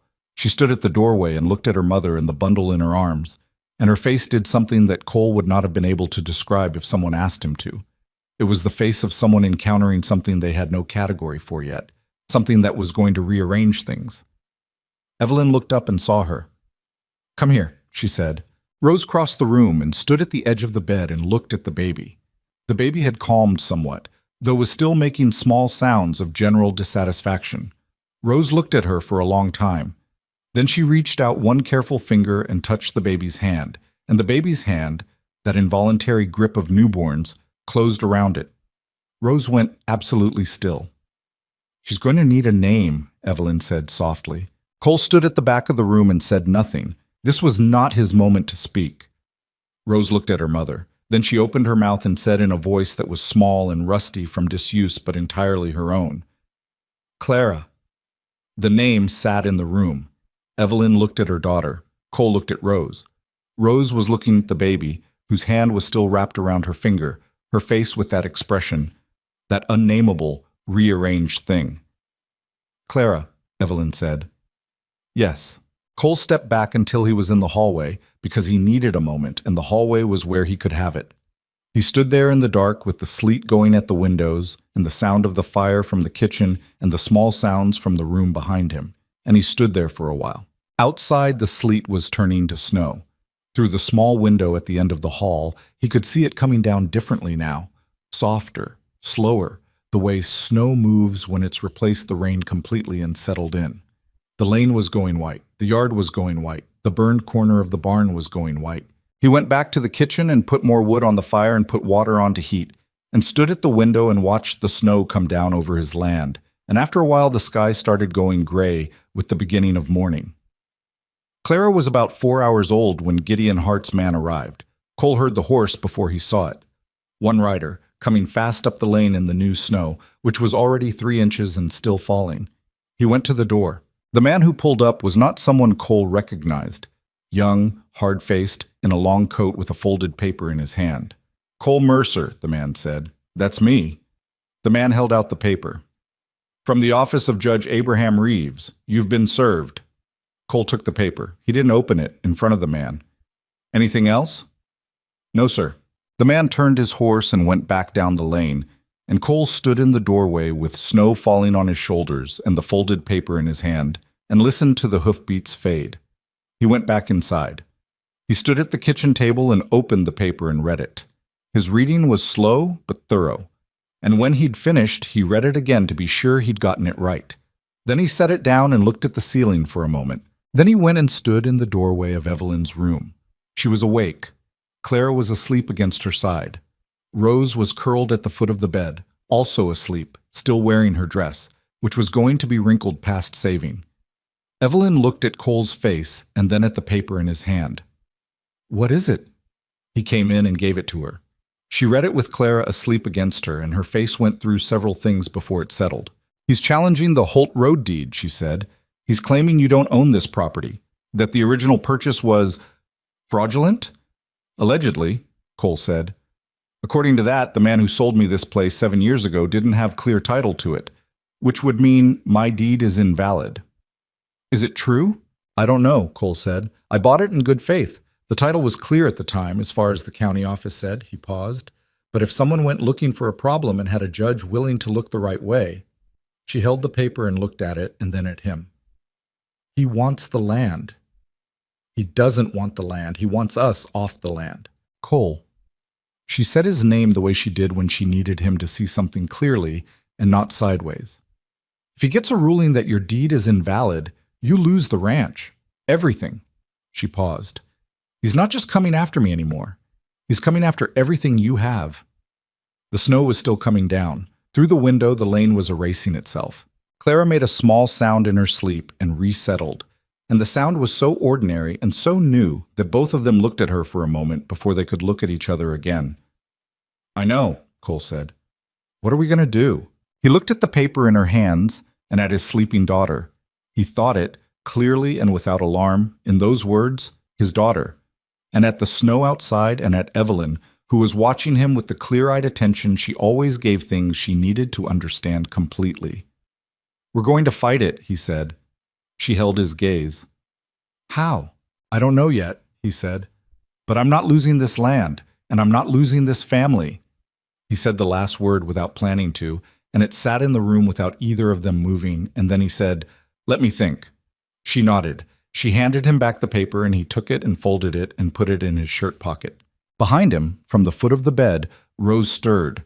She opened her eyes and looked at Cole standing in the doorway, and then she looked at her mother, and then she looked at Clara asleep beside her mother, and the expression on her face said, plainly, without language, "These are the people I'm staying with." Cole put his hand briefly on the doorframe, not a gesture anyone would have noticed or named, and went back to the kitchen to think. The petition sat on the kitchen table for 2 days while Cole thought. He wasn't a man who moved fast on problems he didn't fully understand yet. He'd learned that the hard way, years back, when he'd made a decision about a land purchase in a hurry and spent the following 18 months untangling it. So he read the petition again, and he wrote down the specific claims in his own rough handwriting on a separate piece of paper so he could look at them stripped of the legal language. Claim 1. The original seller of the Holt Road property, a man named Vernon Galt, had not held clear title at the time of sale. Claim 2. The property had been part of a contested boundary survey in 1871, predating Cole's purchase by 4 years, and that contest had never been formally resolved. Claim 3. As a result, Cole's deed was based on a flawed transaction and should be reviewed for validity. He looked at what he'd written. Then he went to the barn and saddled Pete and rode into Dry Creek. The county records office was a single room attached to the back of the land office on the main street. It smelled like paper and old wood and the particular damp of records that had been filed in a building without proper ventilation for 20 years. The man who ran it was named Fletcher, a thin, precise man in his 40s who wore the same green vest every day and regarded his filing system with the protective affection of a parent. Vernon Galt, Cole said. Holt Road property. 1876 sale. I need everything you have. Fletcher looked at him over his glasses. That's going back a ways. I know. Could take some time. I've got time, Cole said.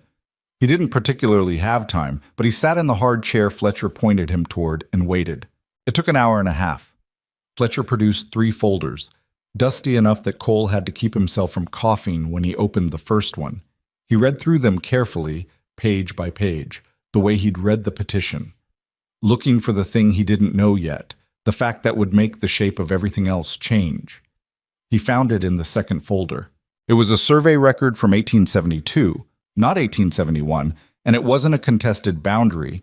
It was a resolution of one. A surveyor named Amos Pratt had been commissioned to resolve the Holt Road boundary dispute by the county, and his findings, recorded in neat columns, had been filed and approved by the county commissioner of that year. The dispute was settled. Galt's title had been confirmed by that resolution before Cole ever bought the place. The petition claimed the dispute had never been formally resolved. The petition was wrong, or the petition was lying. Cole sat with that paper in his hands and felt the specific satisfaction of finding the loose thread in an argument and knowing exactly where to pull. He asked Fletcher to make him a copy of the Pratt survey and the commissioner's approval. Fletcher did it with the painstaking care of a man for whom accuracy was a personal value. Cole paid him 50 cents and thanked him and rode home with the copies folded in his breast pocket. He laid them on the table that evening after supper, alongside the petition and the original deed, and explained it to Evelyn. She was sitting with Clara in the crook of one arm, nursing, with the ease of a woman doing something she'd done before.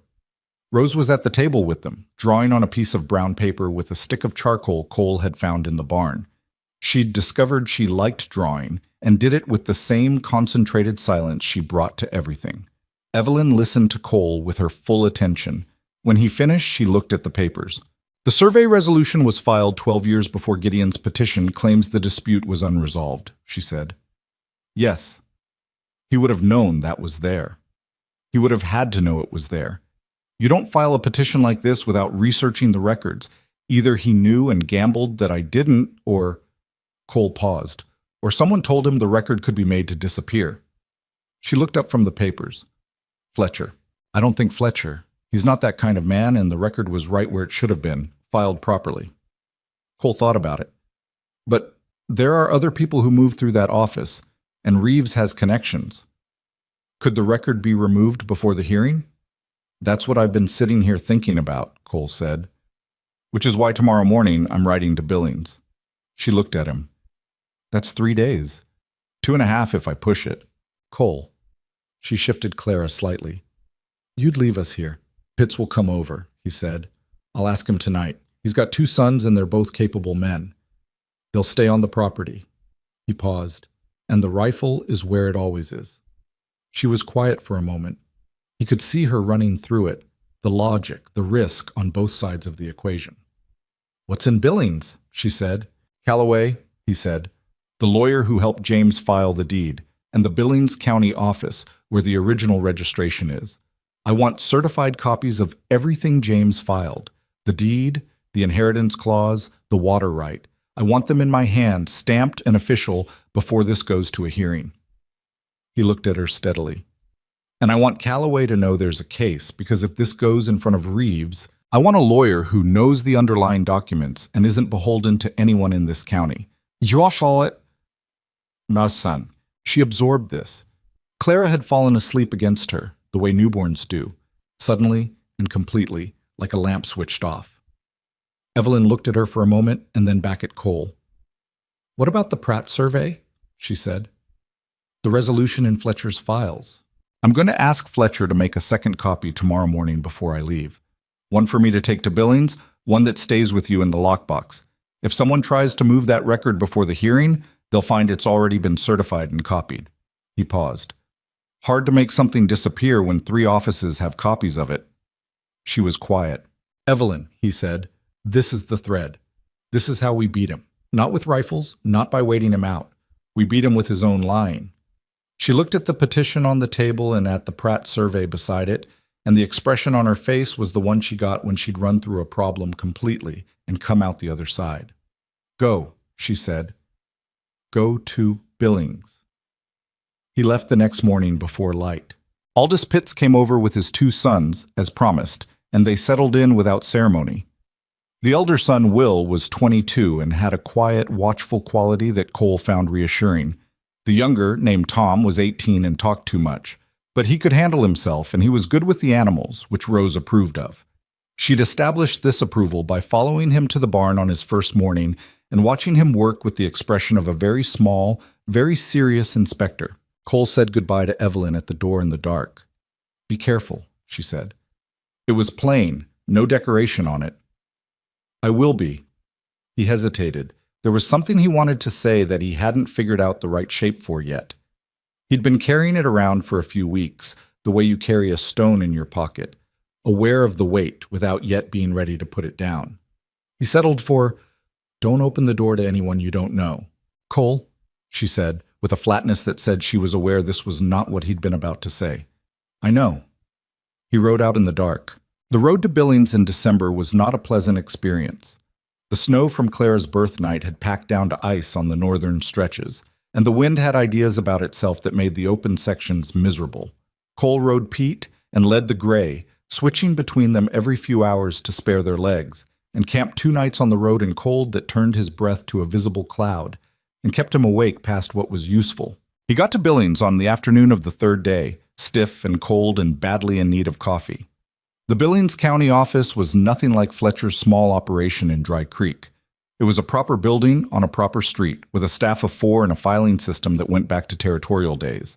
Cole explained what he needed and was told it would take until morning, which meant a night in a rooming house on a bed that was better than the ground and worse than home. He found Calloway's office on the town's main street, above a printer's shop. The stairs were narrow, and the door at the top had R.T. Calloway, attorney, painted on it in letters that had been touched up recently, which suggested the man was still practicing. He was. He was a compact, sandy-haired man somewhere in his late 50s, with the precise manner of someone who spent his professional life making sure the right words were in the right order. He looked at Cole when he came in with the evaluating attention of a man who'd had strangers arrive with problems before and had learned to read the nature of the problem quickly. Cole told him everything. He laid it out the way he'd laid it out for Evelyn, in order, without drama, just the facts in the sequence they'd happened. Calloway listened without interrupting, which Cole appreciated. When Cole was done, Calloway picked up a pen and made notes. "I remember James Hart," Calloway said. "I remember the filing clearly. He was very specific about the inheritance clause. He wanted Evelyn's name in the document, not the estate. He understood the distinction." He paused. "I was sorry to hear he died." "His brother is the problem," Cole said. "Gideon Hart." Calloway said the name with the particular tone of someone who has heard it before in an unflattering context.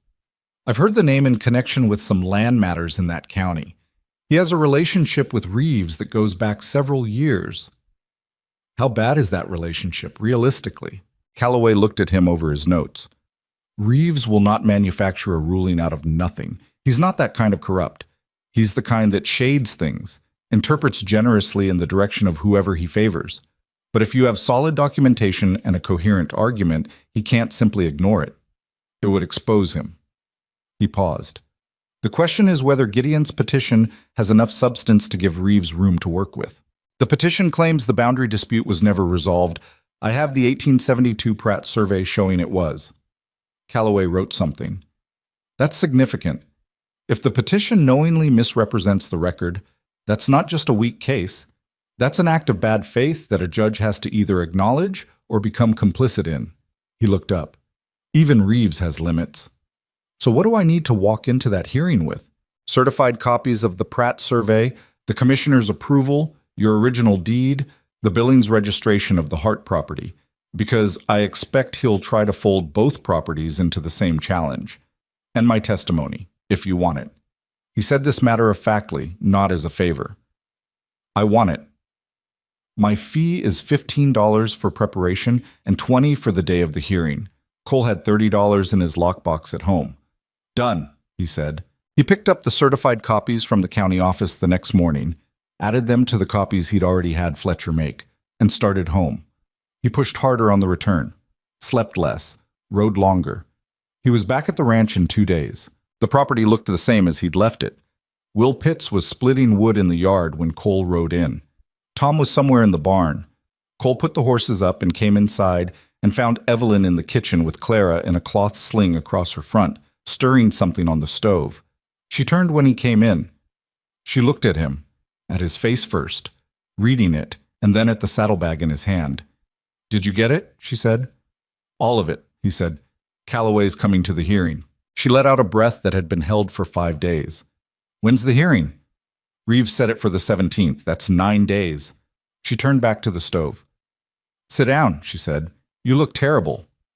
"Thank you." "It's not a compliment." He sat down.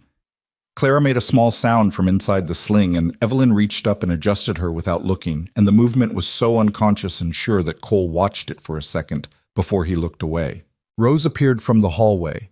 She looked at Cole with those dark eyes, and then at the saddlebag on the table, and then at her mother's back.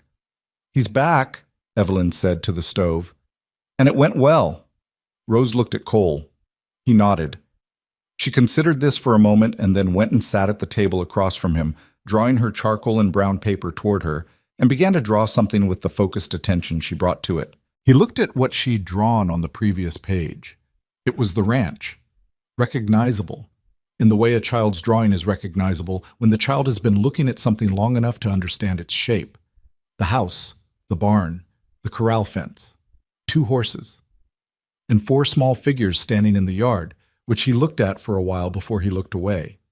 The next 9 days were a particular kind of tense. Gideon didn't come himself, but his presence was felt in the shape of 2 men who Cole spotted twice on the ridge above the north pasture, watching. He didn't confront them, no law against sitting on a ridge, but he made sure they could see him see them, which was its own kind of message. 2 days before the hearing, a man arrived from Gideon with a written offer. Cole read it at the kitchen table. It proposed that Cole sell the Holt Road property at a price 15% below its assessed value, and in exchange, Gideon would withdraw the petition and make no further legal challenges.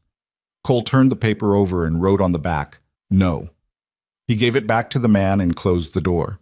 Evelyn had watched from the kitchen. "What did it say?" he told her. "And you said no, obviously." She looked at him with an expression that was trying not to be what it was, and then gave up trying. "Good," she said. The hearing was held in the county courthouse in Dry Creek on a Thursday morning in mid-December. Cole and Evelyn arrived in the wagon, Clara in her sling, Rose sitting straight-backed in the wagon bed like a small dignitary. Calloway had arrived the night before and was waiting outside the courthouse when they pulled up, in a good coat with a leather case under his arm. The courtroom was a plain room with wooden benches and a raised desk for the judge. It smelled like wood stove smoke and old paper. About 20 people had come to watch. In a county this size, a land dispute of this nature was news, and people felt entitled to see it. Gideon was already there. He had his own lawyers, a man named Sutton from the county seat, whose suits were better than Calloway's, but whose expression suggested he'd rather be somewhere else. Gideon sat beside him at the respondent's table and looked at Cole when he came in with the composed expression of a man who has calculated that he's winning and is comfortable waiting for the confirmation. Then he saw Calloway. Something shifted in his face, brief, controlled. But there. He'd expected a rancher with a piece of paper. He'd gotten a rancher with a piece of paper and the lawyer who'd filed the original heart deed in Billings. Sutton leaned over and said something quiet to Gideon. Gideon said something back. Judge Reeves came in and everyone stood. Reeves was a heavy-set man in his 60s with a face like old leather, and he moved with the weight of a man who'd been deciding things for a long time and had gotten comfortable with it. He looked at both tables, and his expression gave away nothing. "We're here on the matter of the petition filed by Gideon Hart regarding the title of the Holt Road property," Reeves said. "Mr. Sutton, present your case." Sutton stood and presented the petition's argument in the organized, practiced manner of a lawyer who'd prepared well. He walked through the 1871 boundary dispute, cited the lack of resolution, and argued that Vernon Galt's title had been clouded at the time of sale to Cole Mercer, rendering the subsequent deed invalid. He was clear and he was competent, and if you didn't know about the Pratt survey, it sounded like a reasonable argument. Then Calloway stood. He was not a theatrical man. He didn't perform or embellish. He simply placed the documents in sequence on the table in front of Reeves and explained what each one was, in the specific language of land law that left no interpretive room. The 1872 Pratt survey, the county commissioner's approval, the certification from the Billings office confirming the filing date.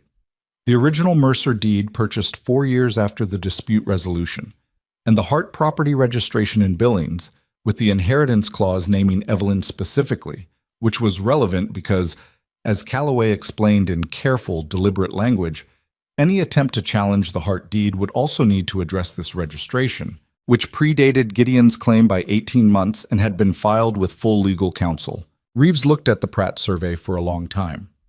Sutton stood and offered a response, which was weaker than his initial argument because the ground had shifted and they both knew it. He suggested that the survey resolution might have been improperly executed, which Calloway rebutted by producing the commissioner's signature and the registered date. And for a moment the courtroom had the particular quiet of people watching someone run out of road. Gideon said something to Sutton in a low voice. Sutton listened and then said quietly back, something that involved the word insufficient. Reeves set down the documents. He looked at both tables.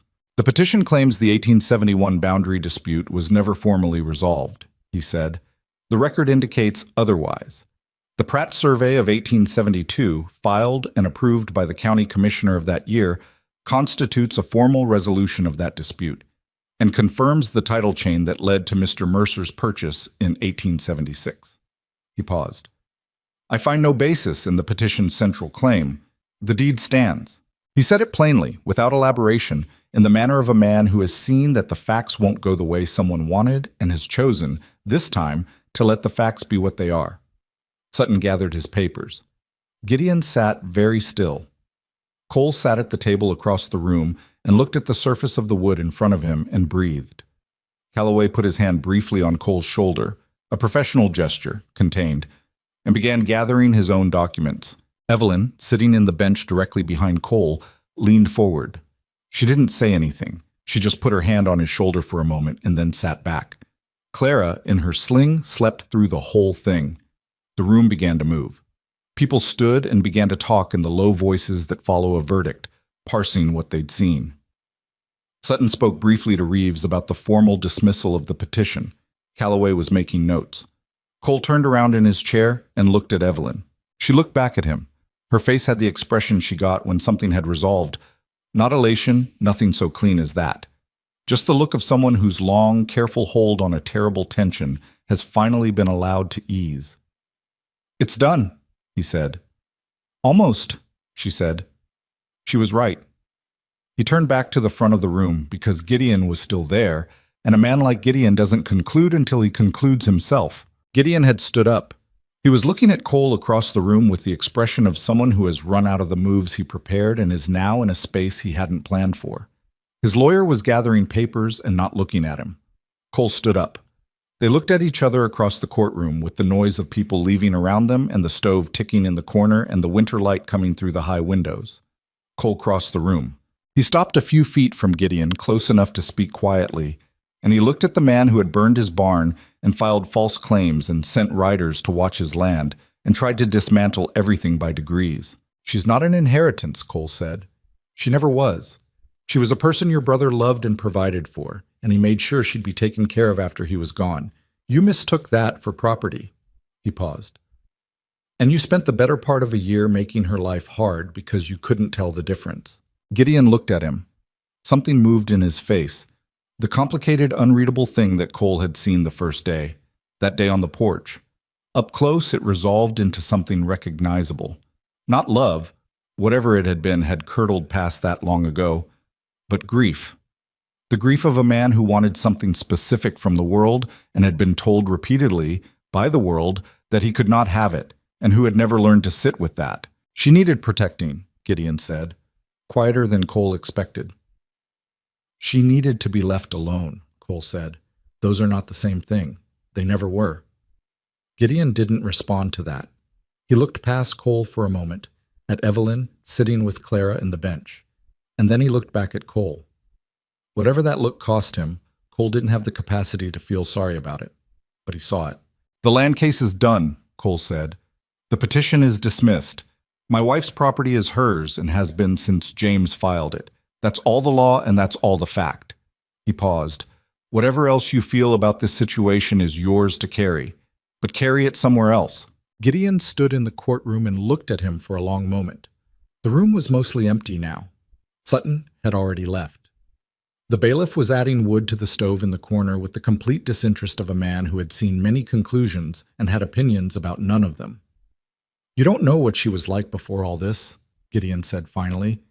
It wasn't an argument. It was something else, something that had nowhere left to go. Maybe not, Cole said, but I know what she is now. There was nothing after that. Gideon picked up his coat from the back of the chair and walked toward the door. and his footsteps on the wood floor were the only sound in the room. And then the door closed behind him, and Cole stood in the middle of the empty courtroom and listened to the silence that followed. He turned around. Evelyn was watching him. Clara was awake in her sling, looking around at the ceiling with the unfocused curiosity of a baby discovering that the world is very large. Rose was sitting beside her mother, her charcoal and brown paper on the bench beside her. She'd been drawing through the entire hearing, and Cole decided that this was probably the healthiest response anyone in the room had managed. He walked back across the courtroom and sat down on the bench beside Evelyn. Neither of them said anything for a moment. "He won't be back," Cole said finally. She considered this. "You don't know that." "I know the look of a man who's run out," he said. "I've seen it before." She was quiet, looking at the front of the room where Reeves had delivered the ruling, at the desk, and the documents that were still stacked there waiting to be filed away.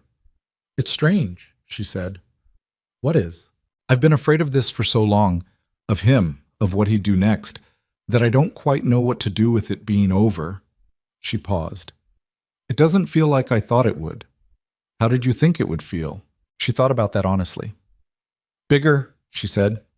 "Louder." She looked at Clara. "But she's been asleep through most of it, and Rose is drawing a picture of the stove, and you look like you need a meal and a night's sleep, and it just feels like the day after something, not the something itself." "That's what winning usually feels like," Cole said. She looked at him sideways. "Spoken like a man who's won before." "Not often," he said, "but enough to know the shape of it." Rose held up her drawing. It was the courtroom. Recognizable in the way all her drawings were recognizable. The bench, the desk at the front, the high windows, and 4 figures in the scene, the same 4 figures that had been in the ranch drawing. The grouping was the same, the spacing was the same. Cole looked at it for a long moment. "Good likeness," he said. Rose looked at him with those dark eyes, very serious, and then she folded the paper carefully and put it in her coat pocket, which was where she put things she intended to keep. They stayed in the bench a little while longer, the 4 of them, in the empty courtroom in the thin December light, and nobody felt the need to move immediately, and Clara fell back asleep. And outside the window, the sky was doing what the Montana winter sky does in the afternoons, turning the particular shade of blue that's almost white, the color of cold made visible. After a while, Evelyn said, "I'd like to go home." "Yes," Cole said. They got up and gathered their things and went out into the cold. The ride home from Dry Creek took an hour and a half, and nobody talked much. That wasn't unusual for them. They'd gotten comfortable with the silences between them, the way you get comfortable with the particular creaks of a house you've lived in long enough to stop hearing them. But this silence had a different quality to it. Not the held breath quiet of waiting for something bad, which had been the texture of every day for the past 2 months. Something looser. Something that didn't quite know what shape to take now that it no longer had to hold itself tight against the next problem. Cole drove and watched the road. The sky had gone that flat white blue of late December afternoons, the kind that makes the snow look almost warm. Evelyn sat beside him with Clara in her sling and Rose pressed against her other side, all 3 of them arranged under the blanket he'd put across the seat that morning. He could feel the warmth of them from where he sat. He thought about Gideon walking out of the courtroom, the sound of those footsteps, the door closing. He'd meant what he said. He believed it had the look of an ending, a man who'd run out of moves and knew it. But he also knew that belief and fact were different things, and he wasn't going to let the property go unwatched for a while yet. He'd keep the rifle where it was. He'd keep his eyes on the lane in the mornings. That was just sense. But somewhere underneath the sense, something had shifted. He didn't examine it immediately. He was the kind of man who let things settle before he looked at them directly. He filed it away and drove the wagon home. They got back to the ranch in the late afternoon, the low sun cutting sideways across the yard and making long shadows of the fence posts. Aldous Pitts's sons were still there, Will in the barn, Tom splitting the last of the wood Cole had been meaning to get to all week. Tom looked up when the wagon came in and gave a short nod, which was his version of a greeting, and went back to the wood. "Go on inside," Cole said to Evelyn. "It's cold." "I'm aware," she said, in the tone that meant she was going to go inside when she was ready, and not before. But she went. Clara still in the sling, Rose jumping down from the wagon with the rubber-limbed ease of a child who doesn't think about landings. Cole unhitched the horses and put them up and paid Will and Tom what he owed them and thanked Pitts's family for the loan of his sons, which Pitts would hear when the boys got home. He did all of it in the methodical way he did things at the end of a day. Not slow, not hurried, just deliberate. Then he went inside. The kitchen was warm. Evelyn had the stove going and a pot of something on. She'd put it on this morning before they left. One of the long cooking things she'd started doing now that she had the range of the kitchen properly. Clara was in the small wooden cradle Cole had made from scrap lumber 2 weeks ago. Lumpy and imprecise but functional, and she was awake, doing what she did when she was awake, which was look at the ceiling with the concentrated intensity of someone reading something written there. Rose was at the table with her charcoal and paper again. Cole sat down. He didn't mean to just sit there, but he did. He sat down at the kitchen table in his coat and put his hands flat on the wood and looked at them. And for a moment the full weight of the last 3 months sat in the room with him. The auction square in Dry Creek, the broken wagon wheel, the barn burning in the dark, the riders on the ridge, the courtroom, the document, the look on Gideon's face, all of it stacked up behind the ordinary fact of sitting in his kitchen at the end of the day. He hadn't let himself feel any of it while it was happening. He'd needed his hands free. Evelyn came and set a cup of coffee in front of him. She didn't say anything. She went back to the stove. He wrapped his hands around the cup and let the warmth come through. After a while, he said, "I want to take a look at the Hart property, the 68 acres. Evelyn turned. "Why?" "Because it's yours and I've never seen it, and I'd like to know what we're working with." He paused. "Springtime, when the roads are passable. Just to see it." She looked at him for a moment. "It's not much," she said. "The house is gone. Gideon stripped it after James died, but the land is good.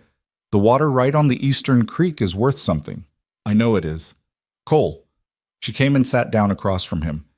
"Are you thinking about consolidating?" "I'm thinking about the future," he said, "which is something I haven't been able to think about for a while because I was too busy managing the present." He looked at the table. The Hart parcel and the Holt Road parcel together. That's close to 230 acres with 2 water rights. That's a real operation. She was quiet, looking at him. "We don't have to decide anything now," he said. "I'm just thinking out loud." "You never think out loud," she said. "You think in private, and then you tell me what you've decided." He considered this. "Is that a complaint?"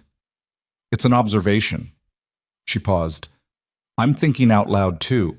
What you're describing, that would mean building something, not just holding on." "Yes." "Not just surviving." "Yes." She looked at the table at the coffee cup in his hands. She had the expression she got when she was being honest with herself about something, and the honesty was arriving somewhere she hadn't been sure she'd get to. "I'd like that," she said, quietly, like she wasn't entirely sure she was allowed to want it yet. "So would I," he said. They sat across from each other in the kitchen with the stove going and Clara in her cradle and Rose drawing, and the day folding into evening around them, and nobody moved to light the lamp yet. Winter settled in hard after that. January in Montana is not a month that concerns itself with your comfort or your plans. The snow came down and packed and came down again, and the temperature dropped to the kind of numbers that make the air feel solid. Cole worked the property through it the way he always had, methodically, without complaint, putting one foot down in front of the other on the days when that was all that was available to him. The fences needed checking after every major snowfall. The animals needed tending twice daily without exception. The barn roof held, which was a relief, and the new south corner held too, the fresh lumber tight against the cold. Evelyn kept the house. That was a simplification of what she actually did, which was run the domestic half of the operation with the same practical intelligence she brought to everything. She managed the food stores and the fuel and the baby's needs and Rose's particular needs and the cleaning and the mending and the cooking, and she did it without making any of it seem like a performance of virtue. It was just what needed doing, and she did it. They worked alongside each other that winter, and what happened, quietly, without announcement or ceremony, was that the space between them changed shape. It wasn't dramatic. Nobody said anything specific at a particular moment that marked a before and after. It was more like the way ice goes in spring, not all at once, but imperceptibly, day by day, until one morning you look and it's gone, and the ground underneath is different than you remembered. Cole noticed things, small things that accumulated into something larger than any one of them. He noticed that he'd started leaving room for her in his thinking, not just logistically, not just what does Evelyn need and what are her circumstances, but her actual opinion on things. What she'd say about the fence posts along the North Ridge, what she'd say about Calloway's fee. He'd catch himself mid-thought formulating something and realize he was already imagining her response, already factoring it in, which meant somewhere along the way her judgment had become part of how he thought. He noticed that she laughed occasionally now. Not often, and not at grand things. At Gerald's permanent sense of injury, at Tom Pitt's who talked too much and couldn't help it, at Clara's opinions about bath time, which were very clear and very negative. The laugh was low and came and went quickly, like she was still rationing it, still getting used to having enough room in her days to allow it. But it was there. He noticed that on the nights when Clara woke at 2 or 3 and needed tending, he heard Evelyn in the next room, her voice low and steady, and he'd lie in his own room in the dark and listen for when it stopped and feel something settle when it did. Not just relief that the baby was quiet, something else. He didn't examine it immediately. He let it settle. February came in worse than January and then broke early, a week of strange warmth in the middle of the month that turned everything to mud and then froze again. Cole was out in that freeze checking the east fence when he found the post. He almost missed it. He was moving along the line, checking each post in the methodical way, and this one looked right at first, upright, solid, the wire taut on either side. But when he put his weight on it, testing, it gave in a specific way that wasn't weather damage. He crouched down and looked at the base. Someone had cut partway through it. Clean cut, not a break. Low on the post, below the snow line, where it wouldn't be visible until the snow shifted. He stood up slowly and looked along the fence line in both directions. Checked the next 3 posts east and the next 2 west. Clean, just this one. He stood there in the cold with his gloves in one hand and looked at the damaged post and thought about what it meant. It could have been old damage, found and not repaired by the previous owner. It could be a lot of things, but it was a clean cut. He replaced the post that afternoon, working in the cold with the deliberate focus of a man doing something he doesn't like having to do. He checked the full perimeter of the east fence before dark, and then the north fence the next morning. He didn't find anything else. That evening, he told Evelyn. She listened. Her face didn't change much, but her hands, wrapped around her coffee cup, tightened briefly. "Gideon," she said. "Maybe. You said he'd run out of moves." I said he looked like it. He met her eyes. "I could be wrong." She was quiet for a moment, then, "Or it could be old damage." "It could be." "But you don't think so?" "I don't know," he said. "I'm not going to pretend certainty I don't have." He paused. "What I do know is that the post is replaced. I'm watching the fences, and if there's anything else, we'll find it." He looked at her. "We've dealt with worse than a fence post." She held his gaze, then she exhaled slowly. "Yes," she said, "we have." Nothing else came. March arrived and the snow began its slow retreat, and no other fences were damaged, and no riders appeared on the ridge, and no papers arrived from any county office. Cole kept watching the lane in the mornings, but with decreasing urgency. The way you keep checking on a wound you're confident is healing. After a while, you check out of habit rather than fear. Springtime came the way it comes in Montana, argumentatively, 2 steps forward and 1 step back, warm days interrupted by late snowfalls that didn't last. But by April, the creek was running full and loud, and the cottonwoods along the east bank were putting out their first tentative leaves, and Cole stood at the creek one morning watching it and thought about 230 acres with 2 water rights and what a real operation looked like. He thought about the auction square in Dry Creek. He thought about the broken wagon wheel that had put him there. A cracked spoke and a dry-rotted wheel, which he'd noticed 2 weeks before and told himself he'd get to, and hadn't. He'd thought of it as bad luck, in the moment. He'd been trying to figure out what to think of it since. He didn't land on anything neat. Life, in his experience, didn't hand you neat interpretations. It handed you events and left you to make what sense of them you could. The wheel cracked. He ended up in the square. He spent $22 he couldn't afford, and 3 months later he was standing at his own creek in the spring morning thinking about the future. Whether that was luck or consequence or just the way things go was not a question he was going to answer definitively. He went back to the house. Rose had been in the barn since before breakfast. She'd appointed herself the primary caretaker of the horses, a role that Pete had accepted graciously and the Gray had accepted with more conditions. She'd also, sometime in March, started talking again. Not all at once. It came back the way it had left, in pieces. A word here, a short sentence. Her voice was still careful, like she was testing the weight of each thing before she said it. But it was there. And Evelyn cried the first time it happened, and didn't apologize for it, and Cole went outside and fixed a fence post that didn't need fixing for about 20 minutes. One evening in late April, Cole came in from checking the north pasture and found Evelyn sitting on the porch in the last of the light. Clara was in her lap, awake and looking at the yard with the proprietary attention she'd developed, which gave Cole the impression she was already forming opinions about what she'd eventually do with the place. Rose was somewhere in the barn. The gray horse was visible at the corral fence, his head up, catching the evening air. Cole sat down in the other chair. They watched the light go off the cottonwoods and the shadows get long across the yard. The creak was audible.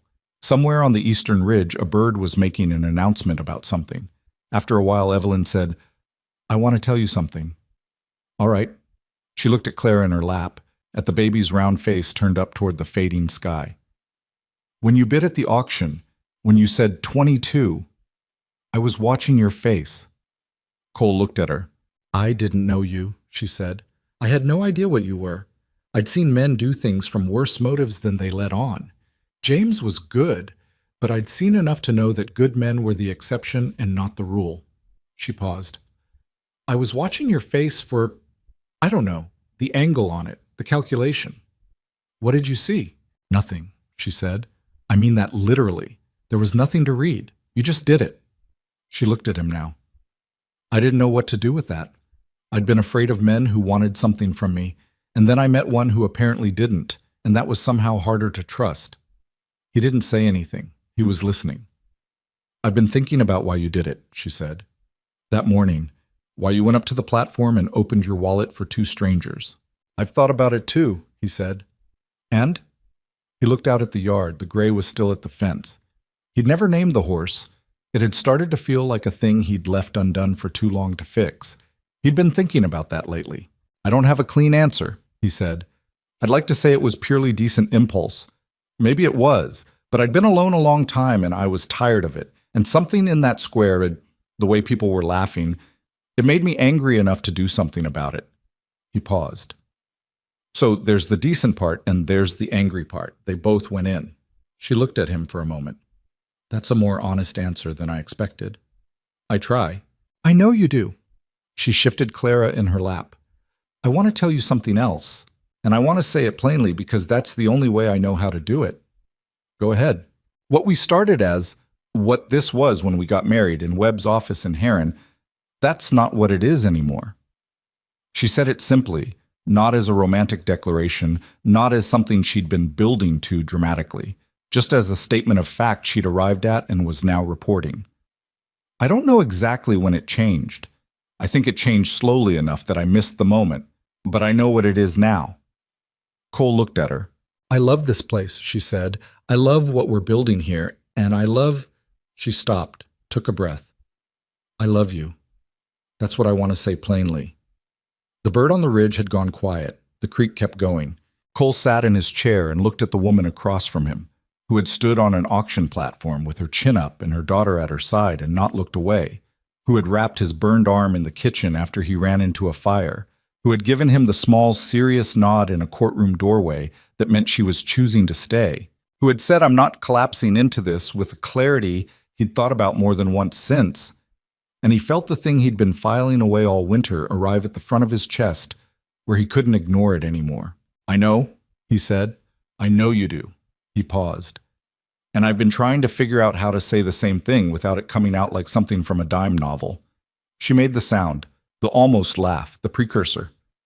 "How's that going?" "Poorly," he said. "So I'll just say it. I love you. I've been in it for a while, and I didn't know how to hand it to you without making it into something uncomfortable because of the arrangement we started with." "The arrangement we started with is done," she said. "Yes." "What we have now is different." "Yes." She looked at him for a long moment, and the last of the light was going gold on everything, and Clara was blinking slowly in her lap, working toward sleep. And from the barn came the sound of Rose talking to Pete in the low, steady murmur she'd developed, her voice patient and clear. "Good," Evelyn said. That was all. Just the word, with the particular quality she gave to words she meant completely. He reached across the space between the chairs and put his hand over hers where it rested on the arm of her chair. Her hand turned under his and held it, the way it had in the courtroom. Not tight, not dramatic, just sure. They sat on the porch until the light was gone. Summer came and the ranch worked the way a ranch works, when the people on it know what they're doing and are doing it together. Cole took Evelyn and Rose out to the Hart property in June, as he'd said he would. They rode out on a clear morning, Clara in her carrier on Evelyn's back, Rose on a gentle mare Cole had traded for in the spring. The 68 acres on the Connolly Road was a quieter piece of land than Cole's, lower and greener, with the creek running along the east edge bright in the summer sun. The house was gone, as Evelyn had said, stripped to the foundation, which was stone and still sound. The outbuildings were mostly standing. The northern strip was overgrown with summer grass, and you could see standing there exactly what it meant, the natural corridor to the plateau, the only reasonable road through. They stood in the grass and looked at the land. "It's good ground," Cole said. James thought so. She was looking at the stone foundation. He was going to build a proper house eventually. He always had plans. "We could build on it," Cole said, "or we could run cattle across both parcels and use the northern strip for the access road we'd eventually need for the plateau grazing." He looked at her. "That's your call. It's your land." She looked at the foundation for a long moment. Then she looked at the creek and at the grass and at the sky. "Let it run," she said. "Let the cattle run on it. Let it be working land." She paused. James would have liked that better than a monument. Cole nodded. Rose had gotten down from the mare and was standing at the edge of the creek with her boots off, her feet in the water, apparently unconcerned with the temperature. Clara, on Evelyn's back, had developed an interest in Evelyn's hair and was working on it with the investigative thoroughness she brought to everything within reach. "He was a good man," Evelyn said. Not to Cole specifically, just to the heir to the land that still had his name on it, even though the name was changing. "Sounds like it," Cole said. "He'd have liked you," she said. "You're both stubborn in the same way, the useful kind." High praise. "Don't let it go to your head." He didn't smile right away, but then he did, which was his way. The smile that came a beat late and meant more because it didn't come easily. They rode home in the late afternoon with the sun behind them and the shadows running long ahead of them on the road, and Rose talked from her mare in the conversational way she'd recovered. Not constantly, not in the flood that Evelyn had described from before her father died, but in the measured way of someone choosing words with some care, which gave what she said a particular weight. She talked about Pete and about a book Cole had found in the bottom of a trunk that she'd taken over, and about whether Gerald was going to be nicer next year, which Cole told her was unlikely but possible, which seemed to satisfy her. They passed the spot on the north road where the wagon wheel had cracked, though there was nothing there to mark it, just a stretch of road like any other stretch of road, the ground where a bad Tuesday had turned into something else. Cole didn't point it out, but he saw it as they passed, and he thought about it for a moment, and then he let it go. That autumn, Rose started school.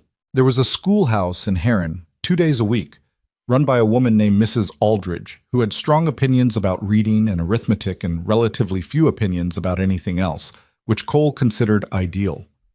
He drove Rose in on the first morning in September, just the two of them, because Evelyn had Clara and the mare was being difficult, and it worked out that way. Rose sat beside him on the wagon seat with her back straight and her hands in her lap and her reader in her bag, which was a cloth bag Evelyn had made from flour sacking. She looked at the road ahead of them with the solemn attention she'd always given to things she took seriously. "You'll be all right," Cole said. He'd said it because it seemed like the thing to say, and then immediately wondered if she needed saying it, because Rose had never given him much evidence of being a person who needed reassurance. She looked at him. "I know," she said, with complete confidence and no particular warmth, which he found reassuring in its own way. He dropped her at the schoolhouse and waited until he saw her go through the door. Mrs. Aldridge was inside. He could see her through the window, at the front of the room. Rose sat in the third row and opened her reader before the teacher had finished settling the other children, which Cole figured told you most of what you needed to know.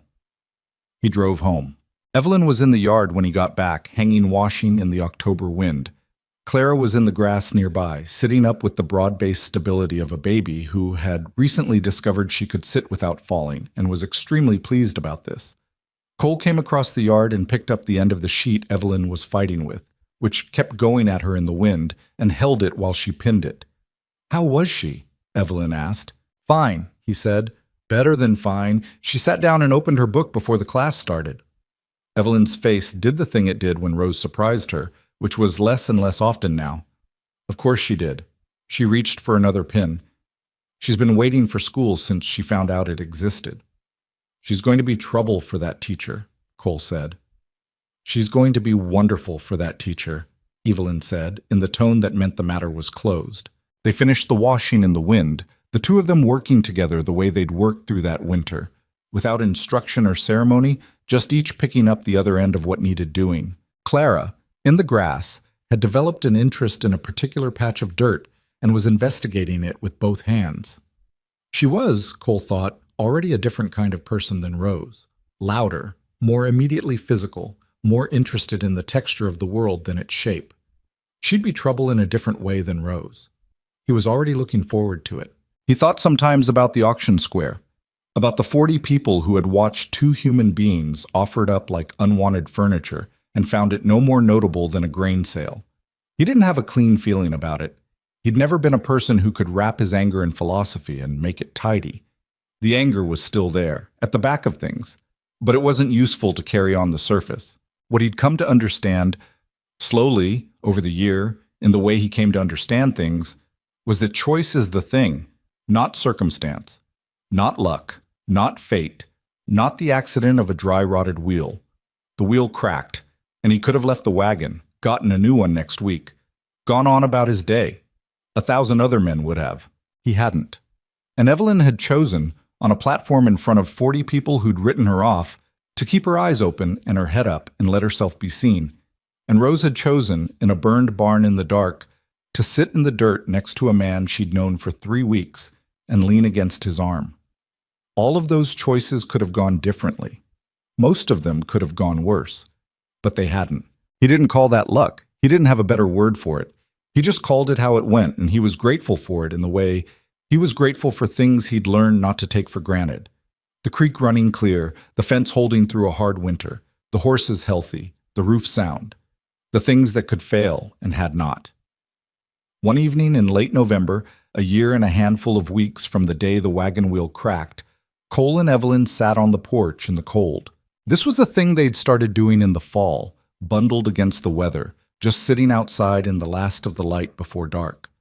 Rose had decided this was a good tradition and had inserted herself into it, wrapped in a blanket on the porch floor with a book and a lamp until the cold drove her back inside. Clara was already in bed. The yard was dark beyond the porch light. The creek was frozen along the edges but still running in the middle. The barn was solid and warm, the animals were in for the night, and the south corner had weathered the first storms of the season without complaint. Rose closed her book.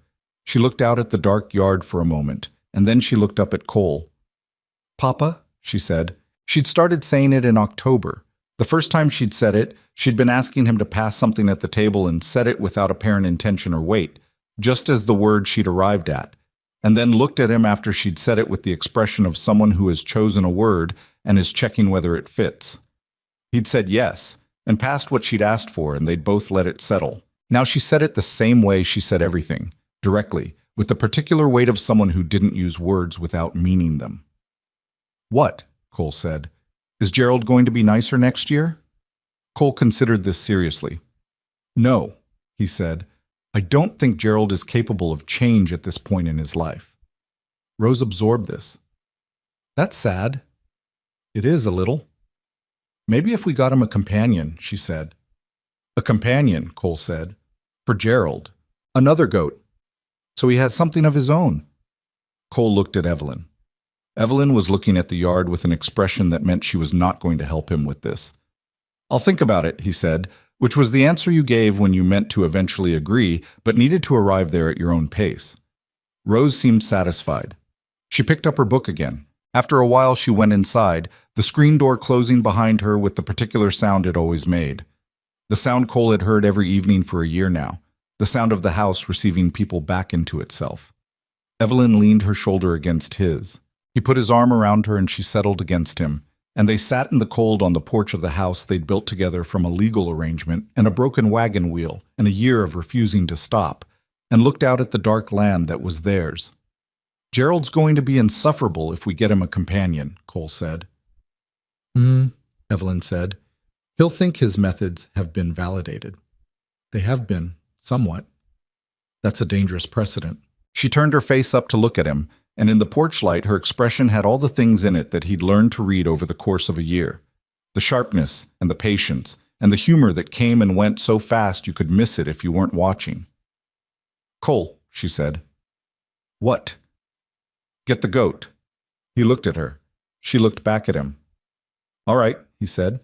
The cold was real, and the night was clear, and the creek ran under its frost at the edge of the yard, and the mountains to the west had been white for a month.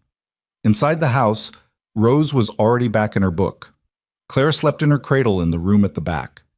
The gray horse, who Cole had finally named in September, after 2 years of avoidance, on a morning when he'd looked at the animal and thought he deserved a name regardless of whether Cole had planned to keep him, the horse was Silas now, and seemed to find the name acceptable, was inside with Pete. The two of them settled for the night. This was what they had. Not a story that had gone smoothly, not a year without damage. The barn had burned, the money had gotten tight. The judge had almost ruled the wrong way. The fence post had been cut. Not people without their flaws. Cole still thought in private and came out with decisions, which Evelyn still found maddening. Evelyn still moved through fear by working harder than necessary, which was not always the right tool for the problem. Rose was 7 and already stubborn enough to argue with a goat. Clara was 11 months and had, according to all available evidence, opinions about everything. Not perfect, not smooth, not the way it would have been written if someone had been writing it toward a clean ending. But true. All of it true. And solid under the feet, the way the ground is solid in spring after the last frost breaks. Uncertain at the edges, firm at the center, getting firmer. That was enough. That was, in Cole Mercer's considered opinion, more than enough. He sat on the porch with his wife in the cold and looked out at his land, and the night came down over the Montana frontier, and the creek ran, and the mountains stood, and nothing about any of it was simple, and all of it was real, and he was not done. He was, if anything, just getting started.